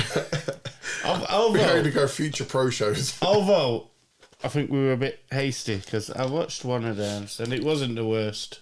Mate, someone's going to have a good show. Like there's going to be a good match. I think it was a stupid six-sided ring. Who are we talking about here? Venom. Oh, we're going back to Venom again. Are we ever going to leave Venom alone? Yeah, no. I'm trying to say I've watched it where they're in a four-sided ring. Yep. And it looked pretty good. Not, it looked okay. I've never had a problem with Venom. No. Never had a problem with Venom Wrestling. No, I've not got a problem with Venom Wrestling. No. But we did criticise it when we was watching... We didn't even criticise the wrestling. We criticised the character. Remember, because we had the six-sided ring. I think we made a comment about it. No, maybe not criticised. We gave an opinion, Yes. which can be wrong. We prefer four-sided rings. Yeah, absolutely. It was the wrestlers that we pissed off. You pissed off. Anyway, good old Venom. You get a lot of promo from us, Venom Wrestling. One day, one of you will get back in touch with us. You can't. These boxers. James Cena. I wouldn't mind getting him on. James Cena? Yeah. But we won't be able to see him. We don't need to. We can't see any gun. We have to listen to him. Yeah, I know. I've got a way of sorting it out, actually. Have you? Yeah. I've got Sort it out before John comes on. Oh, I've got to buy a couple of things. And Ricky. And I've sorted it so that we will be able to stream, for example, let's say we've got a Raw clip we want to reminisce on. Yes. I can then put the clip on and... Are we not going to get done for copyright? Of course we'll get done for copyright, but fuck it, we'll try it first. Yeah, because we've only got one more strike. I'll be like, Johnny, no podcast this week on YouTube. It would just be good old... Spotify. Yeah, Spotify, sorry, I was going to burp. I wonder if we can get around that by stream live on Facebook. No, you can't. No, Well, you can. we still get banned. You don't get banned. Best one is you don't get banned on Twitch. They just take you down. Like they shut off the stream there and then. But the algorithms with like that won't pick up quick enough, where YouTube has live algorithms. So when you're streaming, it's picking up as it goes, and that's when they cut you off and then ban you. The algorithms are different. I used to do it all the time when I was DJing online. Like we would all stream to YouTube. I watch you DJing online every week. Oh Jesus! The show you did It's before. good on my podcast, isn't it? No, it was the one you did before episode 5 on a Monday night. You must have been at the studio. What are you on about? Oh, the radio show on Sessions. Yes. Oh, blimey, that's my last radio show. Because Sessions Radio is no longer mine. You sold it? Yeah. Well, not at the moment. I ain't going to go into details on that right now because that's a different podcast altogether. But hey ho, that's life. What else happened on Raw then, JD? I don't fucking know. Oh, I'm going to have to bring it up. Bring Sorry, it up. people. As soon as you say something, it'll remind me. Wait, I'll go. Go on, press something. I'm yeeing over myself. I love my tribal dudes. There we go.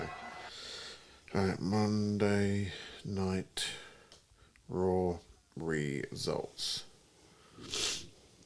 Here we go. Was Penton on it again? He was, and it's a setup for him and Pete Dunne tonight. That's going to be a great match. They've already had a match. Oh, was that last week? No, they did that. Who's Penta got tonight then? That was about 5 weeks ago. Second week. I ain't fucking know, Johnny. Right, where am I at? Was it 17th? No, today it is. Oh my god. But do you know what? The WWE website ain't no good either. Fucking pile of shit. Penta takes on Pete Dunne. That might be tonight, but he has already done it once, and he beat him. He did that Mexican driver and then the Penta driver, whatever he calls it. Yeah. I was watching AEW today, and there was a pile driver. My son went, hey up. He just pile drived him. And I was like, oh, here we go. Uh-huh. I was like, yes, it's not a bad mood from AEW. Yeah. Tony Storm did 4 on the bird that she beat. Or 3 that she beat at the weekend. Bloody nightmare trying to explain to kids, isn't it? About K-Fab and... In that the move that broke Randy Orton's neck? Innit? Yeah, don't do it on your brother. And then you watch it the week after and Penta's doing a flipping pile driver. Yeah, innit? Dad. Yeah. They enjoyed seeing, because they've never seen Dustin Rhodes, like, ever, other than image of Oh, Goldust. have you seen the stuff he's doing with MJF at the minute? Yeah, that's what we were watching the promo. No, it was their match. And yeah, they were like, he's well old. I'm like, yeah. But they enjoyed it because they obviously done a version. They don't what's remember. his move? No, they don't remember. Shattered Dreams? Yeah. Where he gets Don't it remember that. with the legs on there. They enjoyed that it was on the top turnbuckle and he thrusted his cock into MJ's face. I don't. I thought you were talking about when he puts the legs on the outside of the turnbuckle and then runs up and boots it. What is his finishing move? Because that's Shattered quite Dreams. good. Yes, no, not now. Yeah. No. He's got that. He's got the crossroads. No, it's like a crossroads, but it's not. It's like a suplex version of it. No, he has. He does Crossroads, and he's got one where he lifts him up like it's a reverse DDT, Yeah. and then flips it. I think. Yeah. So it looks a bit like a Crossroads. Yeah. That's. Oh, I can't remember the bloody name. But that's what it used to be as well, but without the flip round. It used Yeah. to be like a shitty reverse DDT. Well, better than the Sting Death Drop, Yeah. because that was the worst reverse DDT I've ever seen. Right. Monday Night Raw for the 10th of February. That's it. 4 matches. Damage Control versus Liv Morgan and Raquel Rodriguez. Liv won. Bailey versus Lyra Valkyria. Valkyria won. Yep. The Creed brothers with Ivy Nile against the War Raiders. That was a championship match, wasn't it? I don't know. I didn't. I don't remember that match. Yeah. And a War Raiders won that one.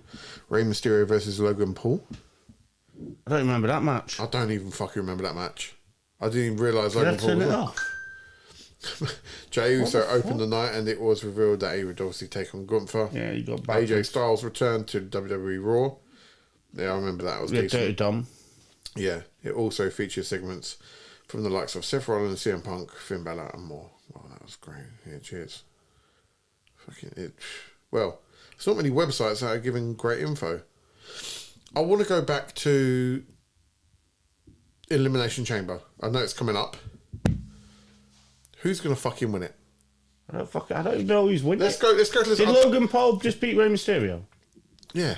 Right. Yeah, he No, made so the isn't chamber, didn't he? Because So that was the Priest, chamber. isn't it? Yep. Paul, Rollins, Yep. CM Punk, Yep. McIntyre, And Cena. Cena. Yeah. That's it. Really? Yeah. Priest got it over Jacob, didn't he? Yeah, he beat him. Everyone wants this one, Cena.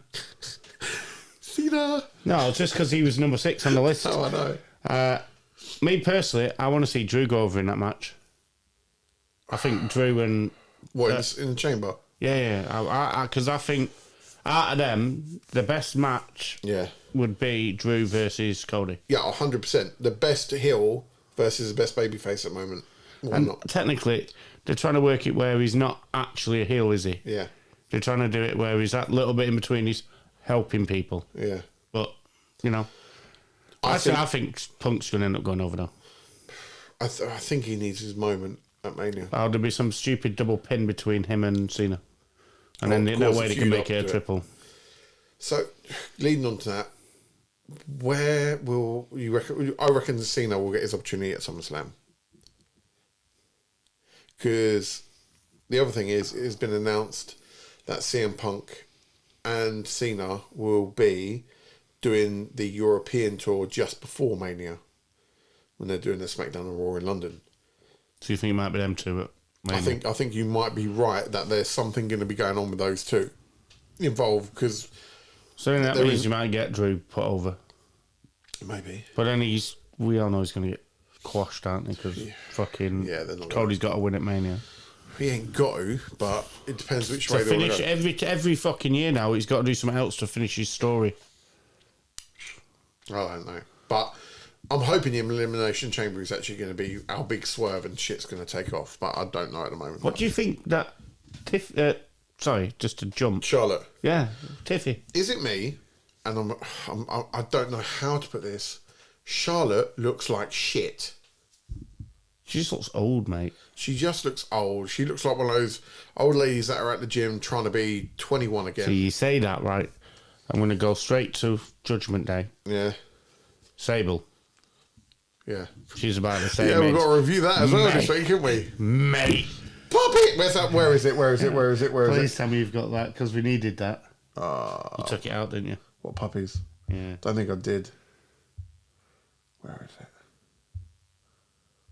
Is it that one? That's the only reason why I want the Attitude Era back. Wait a minute. Oh, wait a minute. Wait a minute. Oh, I did take out puppies. God damn it. The one time it was relevant. 100%. Oh, what a absolute douchebag. I can't believe I took it out. You're That was the only. I think that was the The only. only- wait. That was the only segment I watched all the way through. I bet you did. I bet you were like slow mo. Like, wow. No, I was at work, so I was, Yeah, well, my boys walked in and they were like, I was like, this is what women wrestling used to look like. They were like, no wonder why all the old men watch it. I was like, I was in stitches. I loved it. I was like, yeah, you got a point, mate, to be fair. Because later on, let's do Judgment Day now. I went through it, didn't we? Dun, dun, dun. We were due to review Judgment Day 2003, we said last week. Yes, I started watching Armageddon. No, it was Judgment Day. I started watching Armageddon. Armageddon Spirit. So, it was a good job you sent that fucking message. I'd have gone all the way through it. He had no idea, bless him.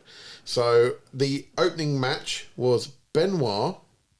What a shit match. Why the Spanky, who was... Brian Kendrick, right, yeah.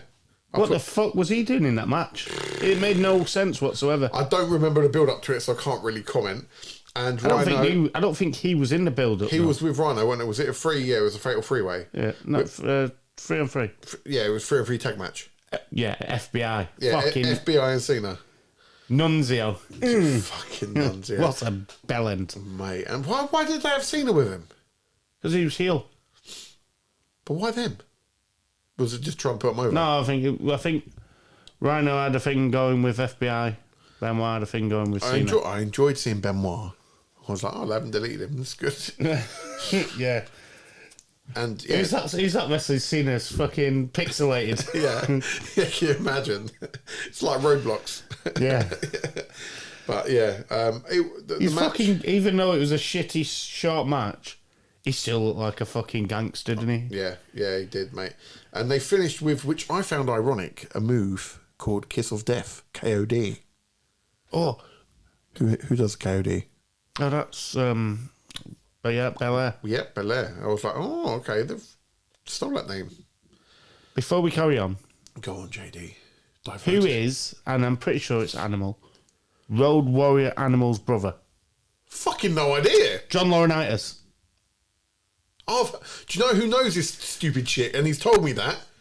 Ricky. That's why he should come on. Yeah, exactly. He knows random shit like that. And that's how I know you're right, because he's told me that in the past. And I was like... I heard that the other day. It was like bet you random were like, fucking what the brothers. I was fuck? like, what the fuck is that? Yeah. Took it, man. Sorry. Yeah, because Laurinaitis was on that show, wasn't he? Yeah. Yeah, fucking... Laryngitis, I used to call him. Yeah. John Laryngitis. Right. Anyway, moving on. Then it went on to La Resistance versus Test and Steiner. I actually liked the Frenchies in this. Yeah. I thought they looked quite good. Right. To be fair, the match weren't great. The only reason I enjoyed watching it, seeing Stacey Keebler's legs once again. Fabulous legs. See, I like Steiner as well. And I really enjoyed King's commentary. Yeah. No, I'm going to wait till we get to that bit again. Okay. I'm not going to keep jumping. And then after that, there was a segment, and I've written fucking Mr. America. Oh, fuck off. With Greg Helms. Yeah, where he was pretending to be a fucking... Yeah, he was like, yeah, and they were just going back and forth, and he was like, you look like Hulk Hogan, and he was like, and you look like a superhero, and I was like, oh, mate, whatever, this is fucking wank, move on. The shit that they used to put on, there was shit, and then there was good stuff, you know what I mean? Yeah. Then that led on to Team Angle in a ladder match with Eddie what and a fucking Jerry. Match that was, by the way. Great match. Boys walked in, they got drawn into it. I was like, tell them obviously who Team Angle were. I was like, that's Shelton Benjamin. Because they remember him from recent. Yeah. And they're like, who the fuck's the other one? Yeah. No, he used to wrestle, Charlie. He speaking of Charlie House was decent. And then obviously it's a chance for them to watch Eddie Guerrero as well. I was like, this is Eddie Guerrero. Yes. Watch because it's worth watching. Tajiri was alright. Yeah, I thought he was alright in that. Yep. He took some fucking bumps though. Yeah. In the middle of, what was that thing you used to do on the, on the ropes, like a spider thing? Yeah, the tarantula. Fucking sick. Oh, sorry. That's right. And then he got twatted in the face with that fucking ladder. I was like, oh my God. Yeah. Did you see the last one I'm going to talk about, the bump wise? Charlie House was climbing up the fucking ladder, and then Eddie Guerrero launched him, and he's gone. I think he was meant to land on the ropes, and he went over. I thought he killed him at first. I don't remember fucking seeing that. Oh, it was a proper. He looked like he was meant to tip it, but he's launched it too far. Oh, Is that when he picked it up and... yeah, and he hit the ropes, flew out, banged his head on the floor, banged his head against the barrier, and he just lay there like that, and I'm thinking... It's killed him. Yeah, and then 2 minutes later, he's back up. I'm like, oh my God, how have you got up from that? Mate. Yeah, to be fair, it was a good match. I like that. Decent match. I kept liking the... although I didn't understand why they kept going backwards and forwards with Stone Cold and Bischoff. Yeah, that was... Feeding him beer and food, Yeah, and it was for him to eventually throw up. on the woman, yeah. Yeah, it was a bit of shit. It was good to see because obviously at the time, I guess Stone Cold was injured and they still wanted to use him. No, it was after he retired. Oh, was he fully retired then, was he? 2003. Co-GM, wasn't he? Yeah. And then it went on to the IC Battle Royal because they were saying at the time there was no IC champ because Stone Cold had retired and he was the IC champ, I'm guessing, and he vacated it. Yeah, because that was when was that not when he was duoing with Triple H? Fucking no idea. No, because I think that was the other way around. Don't worry, ignore that. No idea. So they went on a Battle Royal and for some reason I've got Jericho bleeding out. Yeah, so he was about to go for a lion that was assault. during the match, yeah. That was it. He was bleeding. And then fucking Christian threw him out and he twat his face off the mat. Yeah. And then fucking this is what confused the shit out of me. Booker T won it, but he didn't win it. No, because the ref was out, weren't he? So Apparently. yeah, he covered his face like this. I was so he glad out. because I was like, fucking hell, I don't want Booker T as IC champ. No. I don't ever remember that. To be fair, I think that was Christian's first singles title, was it not? Yeah, Christian then punches Pat. Beats up Pat Patterson. Yeah. Which I was upset that Pat Patterson had to come out to the Fabulous Moolah music. All because fucking Hulk Hogan was wearing a stupid mask and using his music. Fucking I am a real American. Fuck off. And then it was Hogan versus Piper with Zack. Excuse me, Mr. America. Oh, sorry. Mr. America. First, it's like calling John Cena Juan Cena. With Zach Gowen, and I was like, "Oh, Zach Gowen." I mean, that was a period of when Brock Lesnar murdered him. Oh, that's got to be one of the most brutal things I've ever seen. Yeah, I couldn't remember. It was obviously after They nearly that. broke his actual leg, his only leg he had on that ring Threw him down post. fucking stairs in the wheelchair as well, didn't they? That was lethal. And Christian won. Yeah, the battle royal. Yeah, well, I've got that after the Hogan and Piper thing. I don't know. And then the fucking Triple H, Kevin Nash and Shawn Michaels match. Do you know what? It wasn't as bad as I was expecting it to be. No, but Triple H carried that because Nash was wank. Oh, yeah. He was not good. But it was good to reminisce over the storylines. Yeah, and to be fair, the one bit that he did do right, Nash, was at the end when it was his job to lose his shit. Yeah. You know, it was half believable.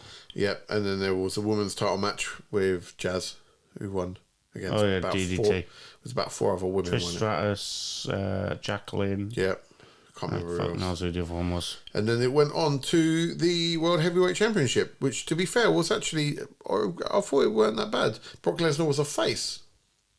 Is that the one against the Big Show? Yeah. Oh, yeah. It was the stretcher match, yeah? Yeah. And there's a bit I wrote down where Brock whacks Big Show with it, and I'm sure it was Michael Cole. He was meant to have said thick heavy fiberglass. He actually said dick heavy. He was like dick heavy fiberglass. I was like, That was right at the beginning, that, yeah. yeah. And then I forgot that he won by the forklift. But Oh, yeah, we fucking lifted him right up. yeah. And that obviously intrigued the boys. They were like, oh, that's quite cool. So yeah, it's a good idea. To be fair, the way you come out of it, I drive a forklift some days. And I put at the end, great match, to be fair. And that was around the time they came over to the UK, and that was the first time I saw Brock live. It was at the London Excel Centre. I watched him at Sheffield. So, yeah. Because he F5 Big Show in the ring, so they replayed that match. That's exactly... There you go, see? Same house show, different. Absolutely. And to review that as a pay-per-view, I would give it a 6 out of 10. I thought some matches were decent. Storylines were good. I'm not going to lie, you didn't even mention Tori Wilson winning that bikini contest. I ain't gonna lie. I told you my story about Tori Wilson. I don't like her. Just seeing her on the screen, I wanted to throw the remote. So you missed a bit where they kissed? No, I didn't miss it, but I was like, whatever. I was so over Tori Wilson, mate. Yeah, Like, but Sable, mate. so, mate. I was like, that's Brock Lesnar's wife. Harry was like, oh, right. I think he was taken back by what they were wearing. Which bit? The first bit or the second bit where she took one bikini off? Like, Because I watched the first bit and I'm like, oh, you fucking dickhead. Like, Sable's egg on full fucking G-string and you're there in bikini bottoms. Yeah. And then she's... yeah, she was like, hold on. Touche! Yeah, I was like, oh, mate, I remembered why Like people... a proper 16-year-old boy watching it. Absolutely, and I remembered why people would go out and get a beer or a hot dog at that point, because it was fucking boring. Yeah. I'm glad we have women's wrestling Fucking... now. Do you know what makes that, though, when you're watching it on TV? Go on. The King. Because his Oh, facial yeah, expressions were fucking yeah. brilliant. Oh, mate, yeah, you could tell he just I wanted thought to he was kind gonna of have an heart attack. Mate, absolutely. Like he was good with that. Like, can you imagine the commentators these days, what they would deal with that situation? But Michael Cole was on that show. he was, yeah. That's how long he's been in this. Mate, he's seen it all, hasn't he? He's got fucking better. He though. would be a great person to interview if he was allowed to be fully open. Like, he would have seen some shit over the years.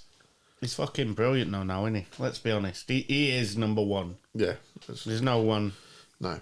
But it makes you wonder who you know, how much longer is he going to continue it? 10 Well, years? it depends because he's a yes man, isn't he? So he does what he's told to do. Yeah, I So he bet. can carry on for another Yeah, fucking. but he's got a cushy. No offense, it is a cushy job. He's Oh. he's done it so long now. He's so smooth at it. He doesn't really need to fucking do much. No, and he's just got to work with the other and commentators. I bet he's on a pretty penny as well. Oh, of course, mate. He'll be lead commentator. He'll be training them all up and telling them what to fucking do and blah blah blah.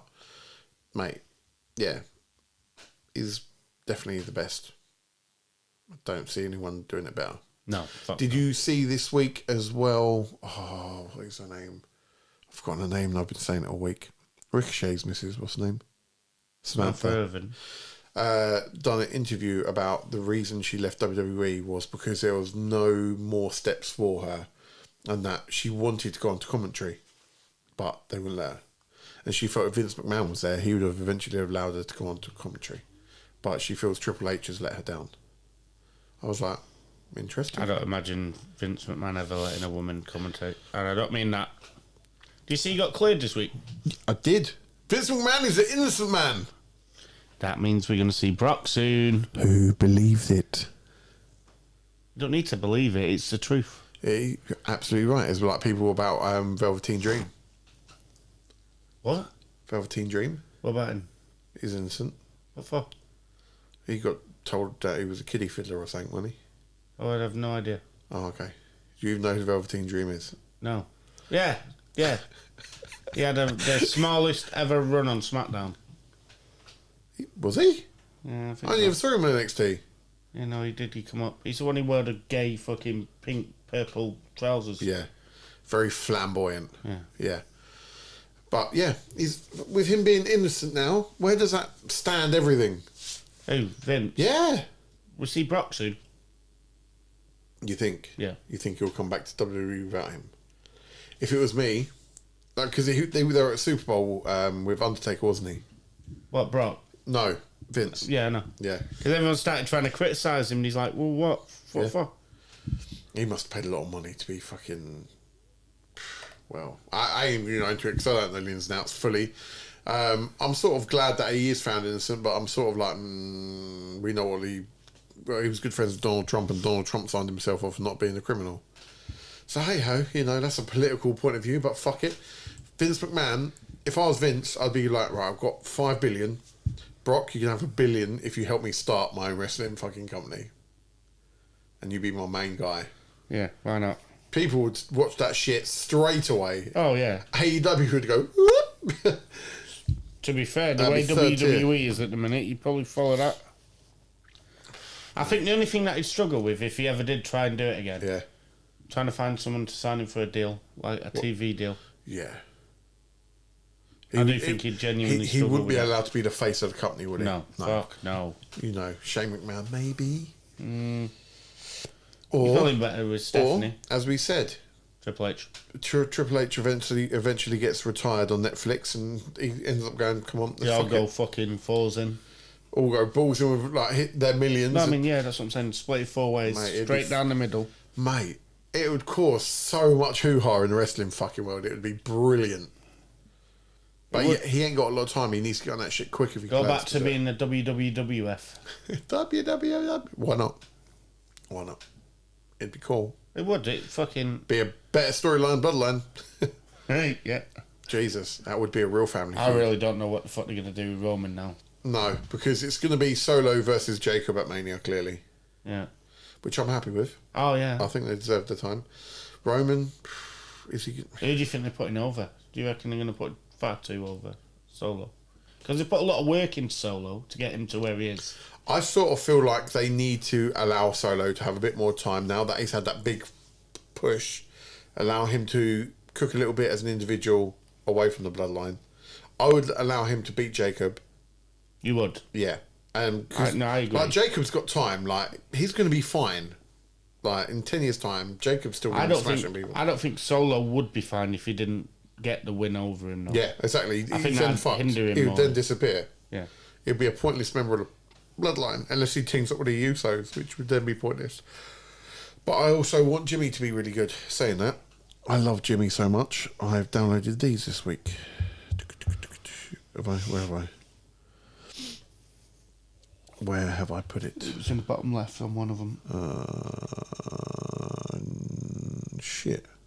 Oh, have you deleted it? Oh, mate, I ain't got a clue what I've done my Right, buttons mate. this week, mate. Come on. Is there? No. Oh, no. Yeah. Here we go. Hello, ain't nobody talking to you. Touchdown, bloodline. These are the funny bits from Jimmy.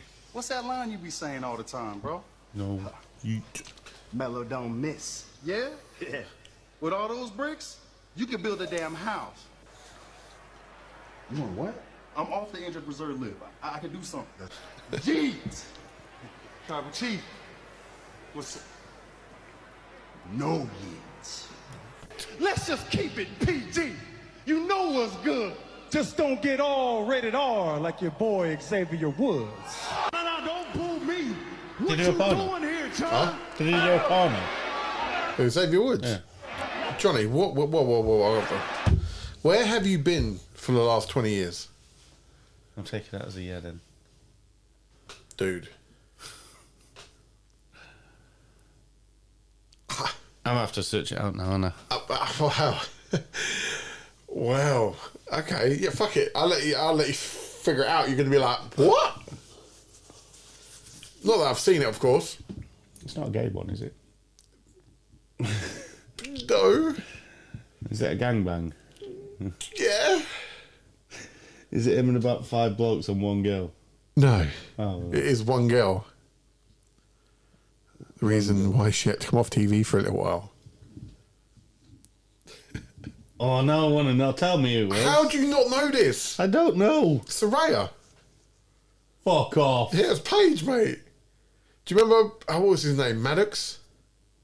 Who? Sank Maddox? Brad Maddox? Oh, yeah. The White. ref. Yeah, no, the white guy with the curly hair. Yeah, he was a the- referee. Yeah. Yeah. Them three. Him, Xavier Woods, and who?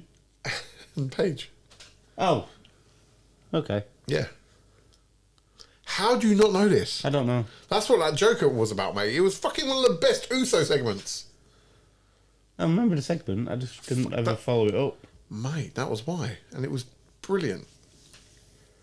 Who was she with? She was with Del Rio for a bit, weren't Yeah, she? that was... She then got with Del Rio after that, I believe.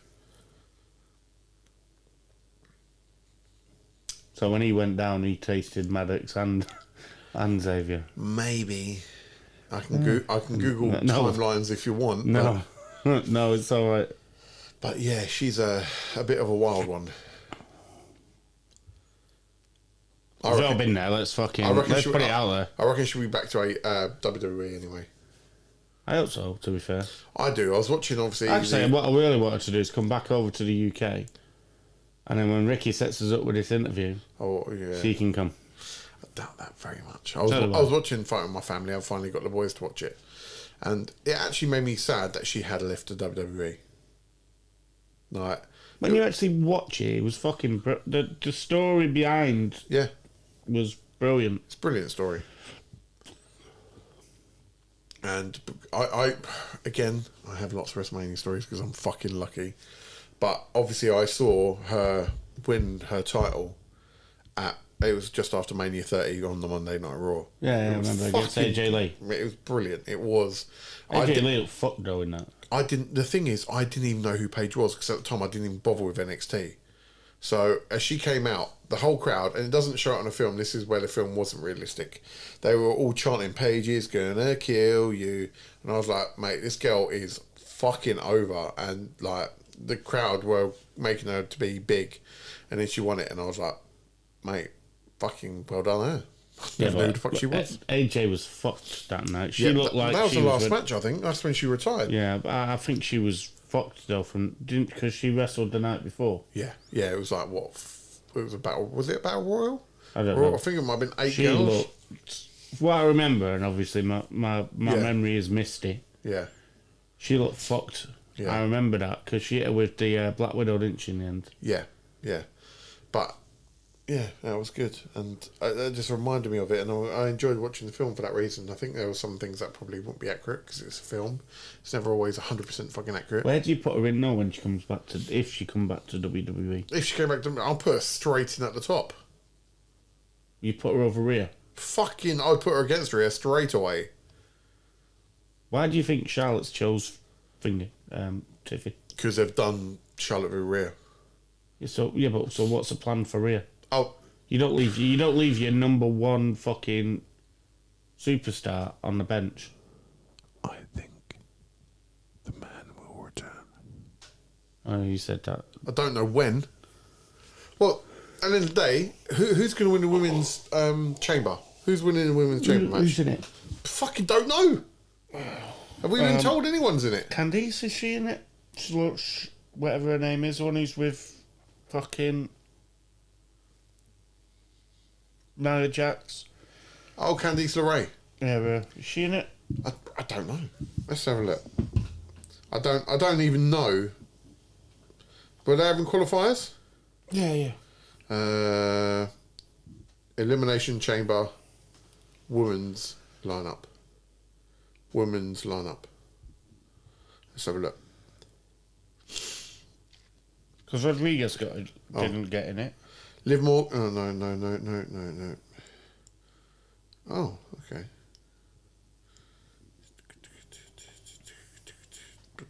Can't even fucking find shit. I don't know, Johnny. Royal Rumble node. So obviously Tiffany is against Charlotte, and they're going to put Tiffany over because I think Charlotte's at the stage where they're just going to use her. They've got to use her. She's had her time. Yeah, she doesn't look like she's ready to do a full turn. Yeah, I don't. I think. I don't know. I don't even think people give a fuck if she's a heel. Because I think people have just had enough of Charlotte at the moment. Bear in mind, she's been back 5 minutes. She's had 3 years off, and fucking no one cares now. No, I think that's the thing. That time off. And I'll tell you something. They'll do what they do all the time, and they'll bring Ric Flair back at some point just to try and help get her. Yeah, because this is a seller. Holy fucking hell, good old. How is he not dead? I don't fucking. Honestly, the way he used to live his life, I don't fucking know. Apparently, he still lives like a motherfucker as well. He's had 2 heart attacks. I'm like, he's still fucking going. Mate, some people just don't die. No, fucking hell. Right. I didn't watch NXT during the week. You didn't? You watched the pay-per-view? Yes. Vengeance, wasn't it? Vengeance Day. Vengeance Day. It was good. I thought it was pretty good. Good pay-per-view. We've got a tag team new match was North pretty America champion. What's her name? Lady from Chile. She's got a banging bum. Don't know. Oh. I think I missed that one. She wears devil horns. She was in the Rumble. Valkyria. Oh, yeah, Valkyria. Valkyria, yeah. She mate. She's spicy like a chili. Yeah, she's cool. I like her. She's a good wrestler and good character and good looking and all that. It ticks all the boxes. All of the boxes. Absolutely. What else went on? Oh, yeah. Down Under in the championship match. Screwed each other over. Surely those two have got to fall out now. It's got to lead on to like SmackDown and Raw, innit? Let's go. I want to see Austin. I want to see him face. Yeah, I think a lot of people do. We want new music from Austin. Want him face and go from there. Push. Fuck it, why not? Absolutely. Put him against Nakamura. Yeah. Yeah, have a United States run as a face. Why not? I feel LA Knight was good this week, but I can't remember what the fuck went on. I think he was beefing with Shinsuke Nakamura. Oh, yeah, he was. And he walked him out the ring. Yeah. What else went on this week? Jimmy. Super kick Drew, didn't he? Yeah. Yeah, well. Was that on SmackDown? That's the other thing. I still think Jimmy's got. Well, will he face Drew at Mania if Drew doesn't win the Chamber? Could that lead into a good storyline? No, I don't think so. Okay, cheers for your opinion. I don't know because we're saying that anything that gets Jimmy a match at WrestleMania is good in my books. Yeah, I think he's underrated. Jimmy. Yeah, 100%. I think he's comedy gold, and I just don't know where his ring. I feel like his ring presence, in the sense of his interactions, like you just said there, his theatricals, are better than Jay. Yeah, 100%. And I think he looks more smoother in the ring than Jay as well. I think Jay looks very robotic at times. I do think it ain't going to take a lot for people to get bored of Jay soon. And I do think Jimmy would be the answer to fucking sort that out. I would love to see those two have a feud at the top again. Have a little bit of falling out. Yeah. And whilst they're both huge and on form. Because I think Jimmy is better on the mic than Jay. Yeah, I agree. I do feel Jay is slightly more athletic, but I do think they need to be given a decent storyline to allow it to fully cook. Like, I feel like they were rushed for WrestleMania last year. They could have had a much better storyline, and I think they could not redo it, but work it out and have them battle again, and it not to fuck up the Bloodline story if they plan to continue that. As you say, I don't know what's going to happen with Roman. He's not injured. He's out until they come up with something on the story, which I believe is after Elimination Chamber. Yeah. And I'm guessing that will lead to... I think he's away filming though as well. He might well be. And then that's going to lead to whatever his story is going to be at Mania. But I don't know what his story at Mania is going to be. Rumour is it could be just him and Seth. Obviously, the other rumour is that there will be a fatal four-way between him, Drew, Seth, and whoever else. The other one was, I can't remember. CM Punk. But I could see that working, but I just don't know where in the night, on what night you would put that as well. Like, that's fucking big names all in one match. It is, but I think you put it on early, don't you? That would be a great opener. But it'd be a shame. But who knows with CM Punk what they're going to do. Tag team wise, War Raiders is pretty cack at the moment. They need to switch that up. Yeah. But saying that, at this exact moment, I don't really see anyone else screaming. And we've got Chad Away learning to be a luchador. Yeah. Well, let's see how that pans out. Maybe he's going to have a match against Penta at Mania. I think he's going to go away for a bit, and it'll be either Penta or Mysterio at WrestleMania. Apparently, Penta's going to be built up for a good WrestleMania match, so I could see him and Chad having a good match because they had a good match. I could see him having a good match with Braun. Yeah, true. That won't be bad. Get him his first title at WrestleMania. Absolutely. NXT. There's talk of his brother getting released. Oh, really? I think so. What do you think of Obafemi? Do you like Obafemi? No. No, why not? I don't know. He looks... it's a bit... 4 moves? Okay. I feel like he's not John Cena in the sense of John Cena, but in the sense of variety of move. I love a bit of Trick Williams. And I'm saying that against a fucking powerhouse, and I'm like, well, what do I want him? Yeah. What do I want him to do? A fucking moonsault? No, I don't. Yeah, I do actually. Fuck it. Yeah, I want him to do a moonsault. Fuck it. Yeah, I pay for that, but Brock Lesnar can do a fucking shooting star press, and he can do a moonsault. Absolutely. Love it. That'd be great. It would, wouldn't it? Imagine. Yeah. Go on. What was that last bit you said? Then I had this Trick Williams. Oh, yeah. Love a bit of Trick. He's 20, isn't he? No, is he? He's the kid who fucking proper swings his arms about, isn't he? He's a face at the minute. Yeah. Yeah. I watched Guess the WWE Superstar under masks. Yeah. And he was obviously the WWE Superstar. Yeah. Then I'm they sure had... they said he was only 20. Fucking hell. That is good. He is good. And then they've got this new group of 3, which are... Is it 4? Mm-hmm. You're talking about the new... Shield. The new Shield, yeah. Yeah. Because you don't remember they did as if it was going to be a power bomb.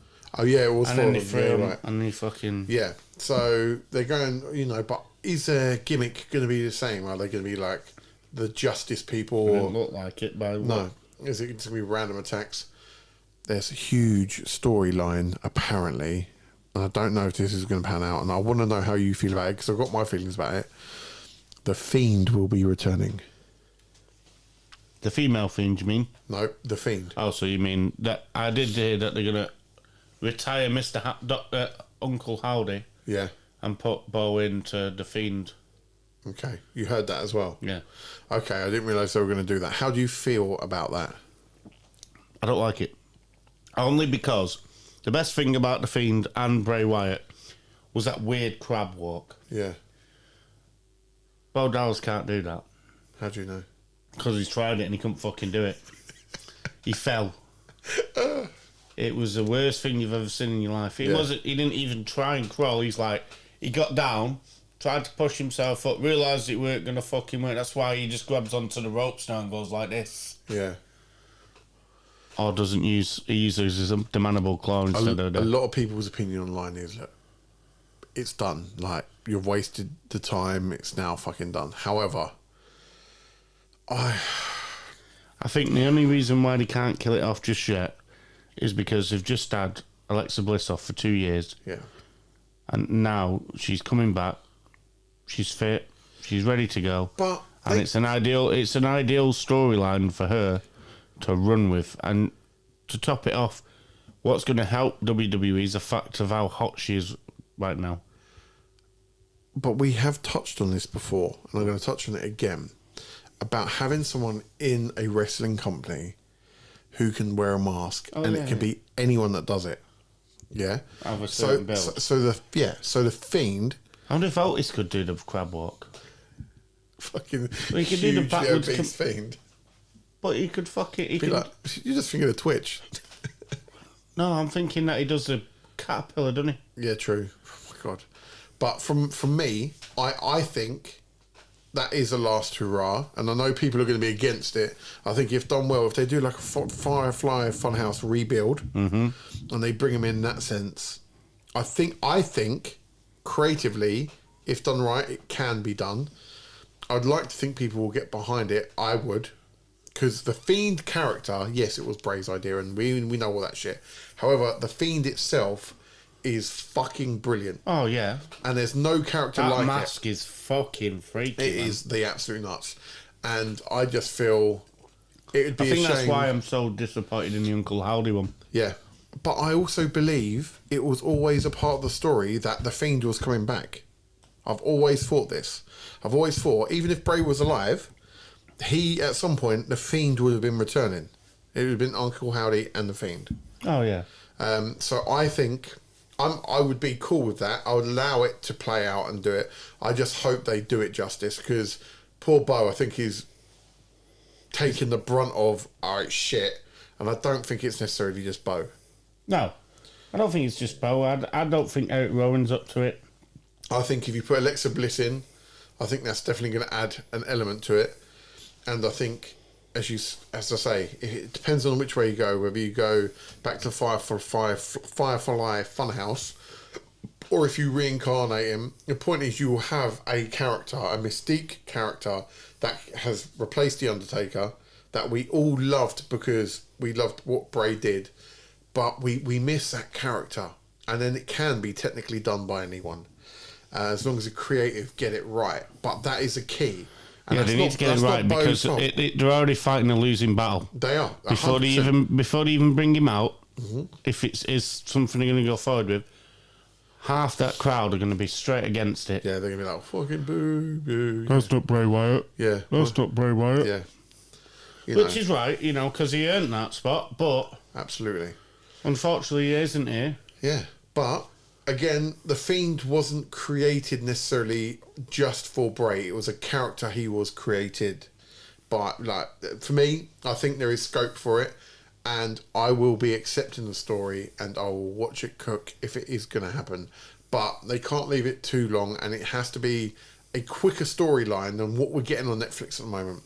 We've spoke about it before. The stories on Netflix are taking too fucking long. With a Fiend, it will need to be quicker to keep people engaged, or it will be lost, and then the creator will be like, "Sorry, Bo, bye," and it's gonna be like, "What are you fucking doing again, WWE?" I will moan about that shit because I was a huge Bray and a huge Fiend fan, and I think Bo just needs to be. And people are saying, "Oh, disrespecting Bray," and blah. For me, I think you'd be disrespecting Bray if you don't allow Bo to actually have that be successful. I think that would then be very disrespectful if you can't help Bo make that successful. That's my whinge about that. No, I agree with you totally. Good. I'm glad you do. Any other? I want to hear what you saw at AEW and what you thought. Okay. So, mate, I don't even remember WWE stuff, so I'll try and remember what happened in AEW this week. The MJF and Dustin stuff was good. I enjoyed that. The CEO stuff was good. I can't remember who she came out with, but the lady who she was against with the puppet, and that was quite cool. Boring. Don't get me wrong, like I've heard the result of the pay-per-view, as you say. Shit, she won, and I was like, oh, fuck off. Like, it would have been perfect time for her to lose. Yeah, well, she's got 4 titles at the minute, like I said to you earlier. Why? New Japan. Yeah. So Oh, saying that, who's the New Japan? Was it Hangman Page? No. Who's New Japan for men? Was it Pac? No, I can't even remember who's got titles. But Pac was on it. Like that, for me, the show was actually really good to the point of now I want to watch Grand Slam was a pay-per-view. I need time, and I need to find a place where I can watch it because I'm invested in that pay-per-view. If that pay-per-view is good and delivers well, then I'm going to be watching more AEW. If it don't, I'm going to be like, fuck off. 6. What, out of 10? I mean, there's obviously I've missed little bits. Yeah. But what you've caught you rate is okay. yeah, 6, 10. Okay. What would Edge was against Moxley. Yeah. I'm intrigued to see how that pans out at the pay-per-view. Partly that didn't Moxley drew me in, but I'm finding Cope boring. Johnny's falling asleep. No, he's not. Imagine. So, but that's, yeah. I'm at the moment at the point to try and give AEW a go because I want to go to that pay-per-view in August. What they need is a new person on the Death Riders. I think it's getting a little bit stale. Who the fuck are Death Riders? That's Moxley. Oh, that's his Cesaro. group. Okay. Yeah. Pac. Yeah. Although Pac's not been coming out as often as... He was out. Not on... he didn't even appear in the Okay. pay-per-view. The Ops... Mate, Samoa Joe, sick on the mic as always. I see. I missed Dynamite. So who else was in his group? I know Hook. Yep. So I read that. And some Japanese guy. Oh, Shibata. Yeah. It's good. He's quite good in. Yeah, you can see, like wrestling wise. And funnily enough, they've got quite a few good Japanese people in. They have. They're in lucky because they've got the Noah belt, haven't they? They've got the geezer who was with Kyle Fletcher against Will Ospreay, funnily enough. Yeah. And Kenny Omega. Yeah.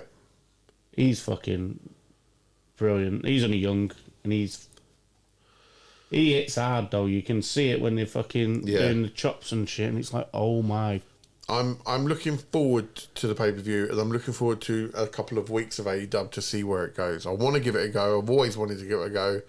I feel like, it's not the best time I should have got into the product, but I feel Sometimes you don't need the perfect time, do you? You just need a hook. And if you've got a hook... we were talking to Steve earlier, you know, catch something that intrigues me. Yeah.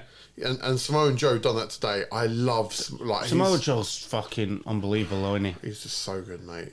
And that, you know what? When he talks, I genuinely think someone's going to get fucking murdered. Do you know what? That's why, as much as I love him in WWE, I'd fucking love AJ Styles in AEW. Yeah, you think on the mic you'd be able to be let loose. Yeah, and just that, no more restrictions, you know. If he wants to do a fucking Styles clash off the top rope, he'll do a fucking Styles clash off the top rope. Yeah. You know, there's no restrictions, or there seems to be no fucking restrictions in AEW. No rules. You know. Yeah. But, and I think maybe that's what will draw me in, is maybe them not being restricted to stuff, because I do feel at the moment the WWE product is slow. I ain't saying storylines are shit. As I say, I really like the Solo and Jacob thing. The storylines are still better in WWE than they are in AEW. But sometimes when you're actually watching the action of the wrestling, you know, and it's not all, all right, some of it is flip. But a lot of it is more storytelling. Yeah. And not storytelling like I'm talking about in WWE. Not promos, actual storytelling within the wrestling. Within the match. So... You know, the action is telling the story. Yeah. However bad the story may be, it's being told in the ring. Because I was drawn in slightly by AEW this week, that's why part of me goes, okay, I'll watch the pay-per-view, watch the aftermath of the pay-per-view, see how it pans out for a few weeks, and if it fizzles into fuck all, then I haven't lost anything. I mean, it'll be 50-50. Jay White, you know, he seems to get better and better every time I'm watching him. Yeah. Okay. When he first came in, I thought, oh, you're too little to be. Okay. And then I've watched him now. Yeah. Over the last 18 months because I never really watched New Japan. Yeah. So since he's come to AEW with his little bang bang, you know, now he's a face as well. Which I think suits him to a point. The Hurt Syndicate is a big draw for me. I loved what they done in WWE, and I think that because, as you say, the creative freedom, they're going to be allowed to do what they want a bit more. I think I'm going to love them even more. I think what's coming is Billy Gunn's going to get back with his sons, right? Because they're about to feud with the Hurt Business or whatever they're calling themselves now. And I think that's you know he'll be their MVP. Yeah, because they used to hate being called the Arse Boys. Will they put the title on Bobby Lashley, do you reckon? He's just tagged title already. No, I mean, after that, do you reckon they'll eventually go heavyweight and put it on him? Well, it depends where they're going with this Moxley thing. I think this has got to fully play out. Yeah, exactly. But there's quite a few little storylines that I'm intrigued about, so I'm like, okay. I do think that if Ospreay and... Because they've lost some big characters recently, haven't they? Yeah. Well, there is talks of the Young Bucks and that coming back in the next couple of weeks, which... I don't see them leaving. No, they're not leaving, but they took themselves off because they are EVPs and they're probably getting paid enough money anyway. Yeah. But, what was I going? If Kenny Omega and Ospreay can shake themselves away from the Don Callis family, then... I think they'll get involved in the fight against Moxley as well. Okay. I guess we will see. We shall. We have done our longest podcast ever today, JD. We've been going for 2 hours and 37 minutes. No wonder we've fucking fallen asleep. Woohoo! I've been up since 3 o'clock. It is 11 p.m. But I feel like it's been a good podcast. I really enjoyed the interview with Steve. Yes. You say interview, but it was a lot of information, and I think that's what I like more. Yeah. You know, we just left him to say what he needed to say. We didn't just have to... No, we didn't have to pull things out of him. He was happily just to chat about the business and showed his love for it and his opinions about stuff, which was really cool. I look forward to listening back. I think it was just me for an hour just sat there like that. Yeah. Fucking brilliant. Yeah. Love it. But it's what we sort of... All I kept noticing was the amount of fucking times you move that fucking pen drive. I was like, fucking hell. I'm a fiddler. I've got a bit of ADHD in me. There's nothing I can fucking do about it, mate. I love a fiddle. What can I say? So yeah. It'll be interesting to see what the wrestling show's like tomorrow. Well, no. You need to send me that message so I can have a look. I will. What time am I going to pick you up then? What time you got to go over to Thingy? But I've got to wait for a text, but I've said the latest I can head over there is 5. Let me see if he's messaged back, actually. He did message earlier. So what, you'd be leaving here at 5? I'd go and get the tops. I'll put here. Ideally by 5, he said. Okay, shouldn't be an issue. We'll give you a shout when ready. Should be before 2. If you haven't heard by 4, please contact me. So I might be over in a day. So tomorrow, it's just me and Harrison. So we're having a... Oh, yeah, you're a teacher, so you don't have to go to work tomorrow. No, I'm on half term. We're going swimming. We'll do some lunch. And then we're obviously going to go wrestling. And in between he's got his cousin round. And then she's going to go home. Mm-hmm. The little one's going to come. Okay. And then I'll finish work at 3. Okay. Home, feed him. But I can make sure he's ready for 5. As soon as I get any timings or ideas, just text me. I will. I'll just tell Isha to make sure. Yeah, we've got to be there for 7, and I'm taking it. If you got to be there for 7, 10's normally half an hour before, isn't it? Yeah, that's what I mean. So the latest I really want to be getting you is around 6. I can be ready well before that. Okay, you let me know what time you can be ready. I can be ready for 5-ish. Okay, I would imagine. I mean, I need to double check, but cool. We can do that. That's no problem whatsoever. Cool. Next week, shall I try and get a guest for next week? Yes. Okay, I will. Who we going? Probably Nathan. Oh yeah, that's cool. Yeah, from work because I'll be back to work next Monday. He's about to thingy, isn't he? You say he was coming out of retirement. I'm not allowed to say that. Cut that from the fucking stream. I fucking better.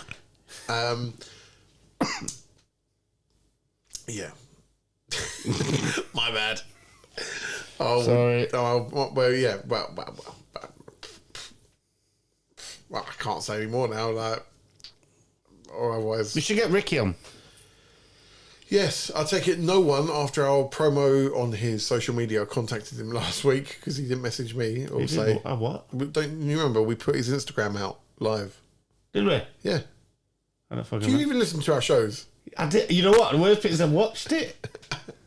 Yeah, we put his Instagram out and was like, message him to say, get on the Aftermath Wrestling podcast. Oh yeah, no one's fucking messaging. No one messaged us. Absolutely. No fucking messages from any of you. Apparently, we've got a few viewers on Spotify, though. Have we? Yeah, let me... I can't see that shit, so... Oh, where is it? I'm not logged into that. We had like... Was it 11 people have subscribed to our Spotify? 11? Yeah. I think I'm one of them now. Yeah, I don't know, actually, because I don't have a Spotify account, so that can't be me. Do you listen to it on Spotify? No, I listen to it on YouTube. Oh, okay. Analytics. Let's go to analytics. I did listen to it on Spotify. Do when it wants to. I was listening to it on Spotify, and then we videoed it. And I wanted to know how much of a fucking idiot I looked. Wait, why is it not on the phone? Now I realise I already look an idiot, so I don't need to watch it anymore. It's ain't even fucking computers, man. I hate technology when I'm doing something. Piss off. I'll find out later. It don't want to load up. Pile of cack. Right. Well, 11 subscribers though. That's not bad for 10 episodes. No. It's one an episode. If we keep going like this. We're at 50 by the end of the year. Right. Whoop, whoop. Let's go to that. Let's bring that up. Well, it depends because I've got to find Winter a dance class to do. Yeah. Before the 2nd of March. Okay. Or else I'm not allowed to go to Future Bowl. Okay. That was my own work. Okay. I'm not missing Future Bowl. I was going to say to you, right, did you see the post I sent you? They've announced where Mania 42 is going to be. No. You didn't fucking see it? No. You don't look at anything I send in that group, JD. I do. You fucking clearly don't. When did you send it? Oh, mate, I think it was the last thing I sent you.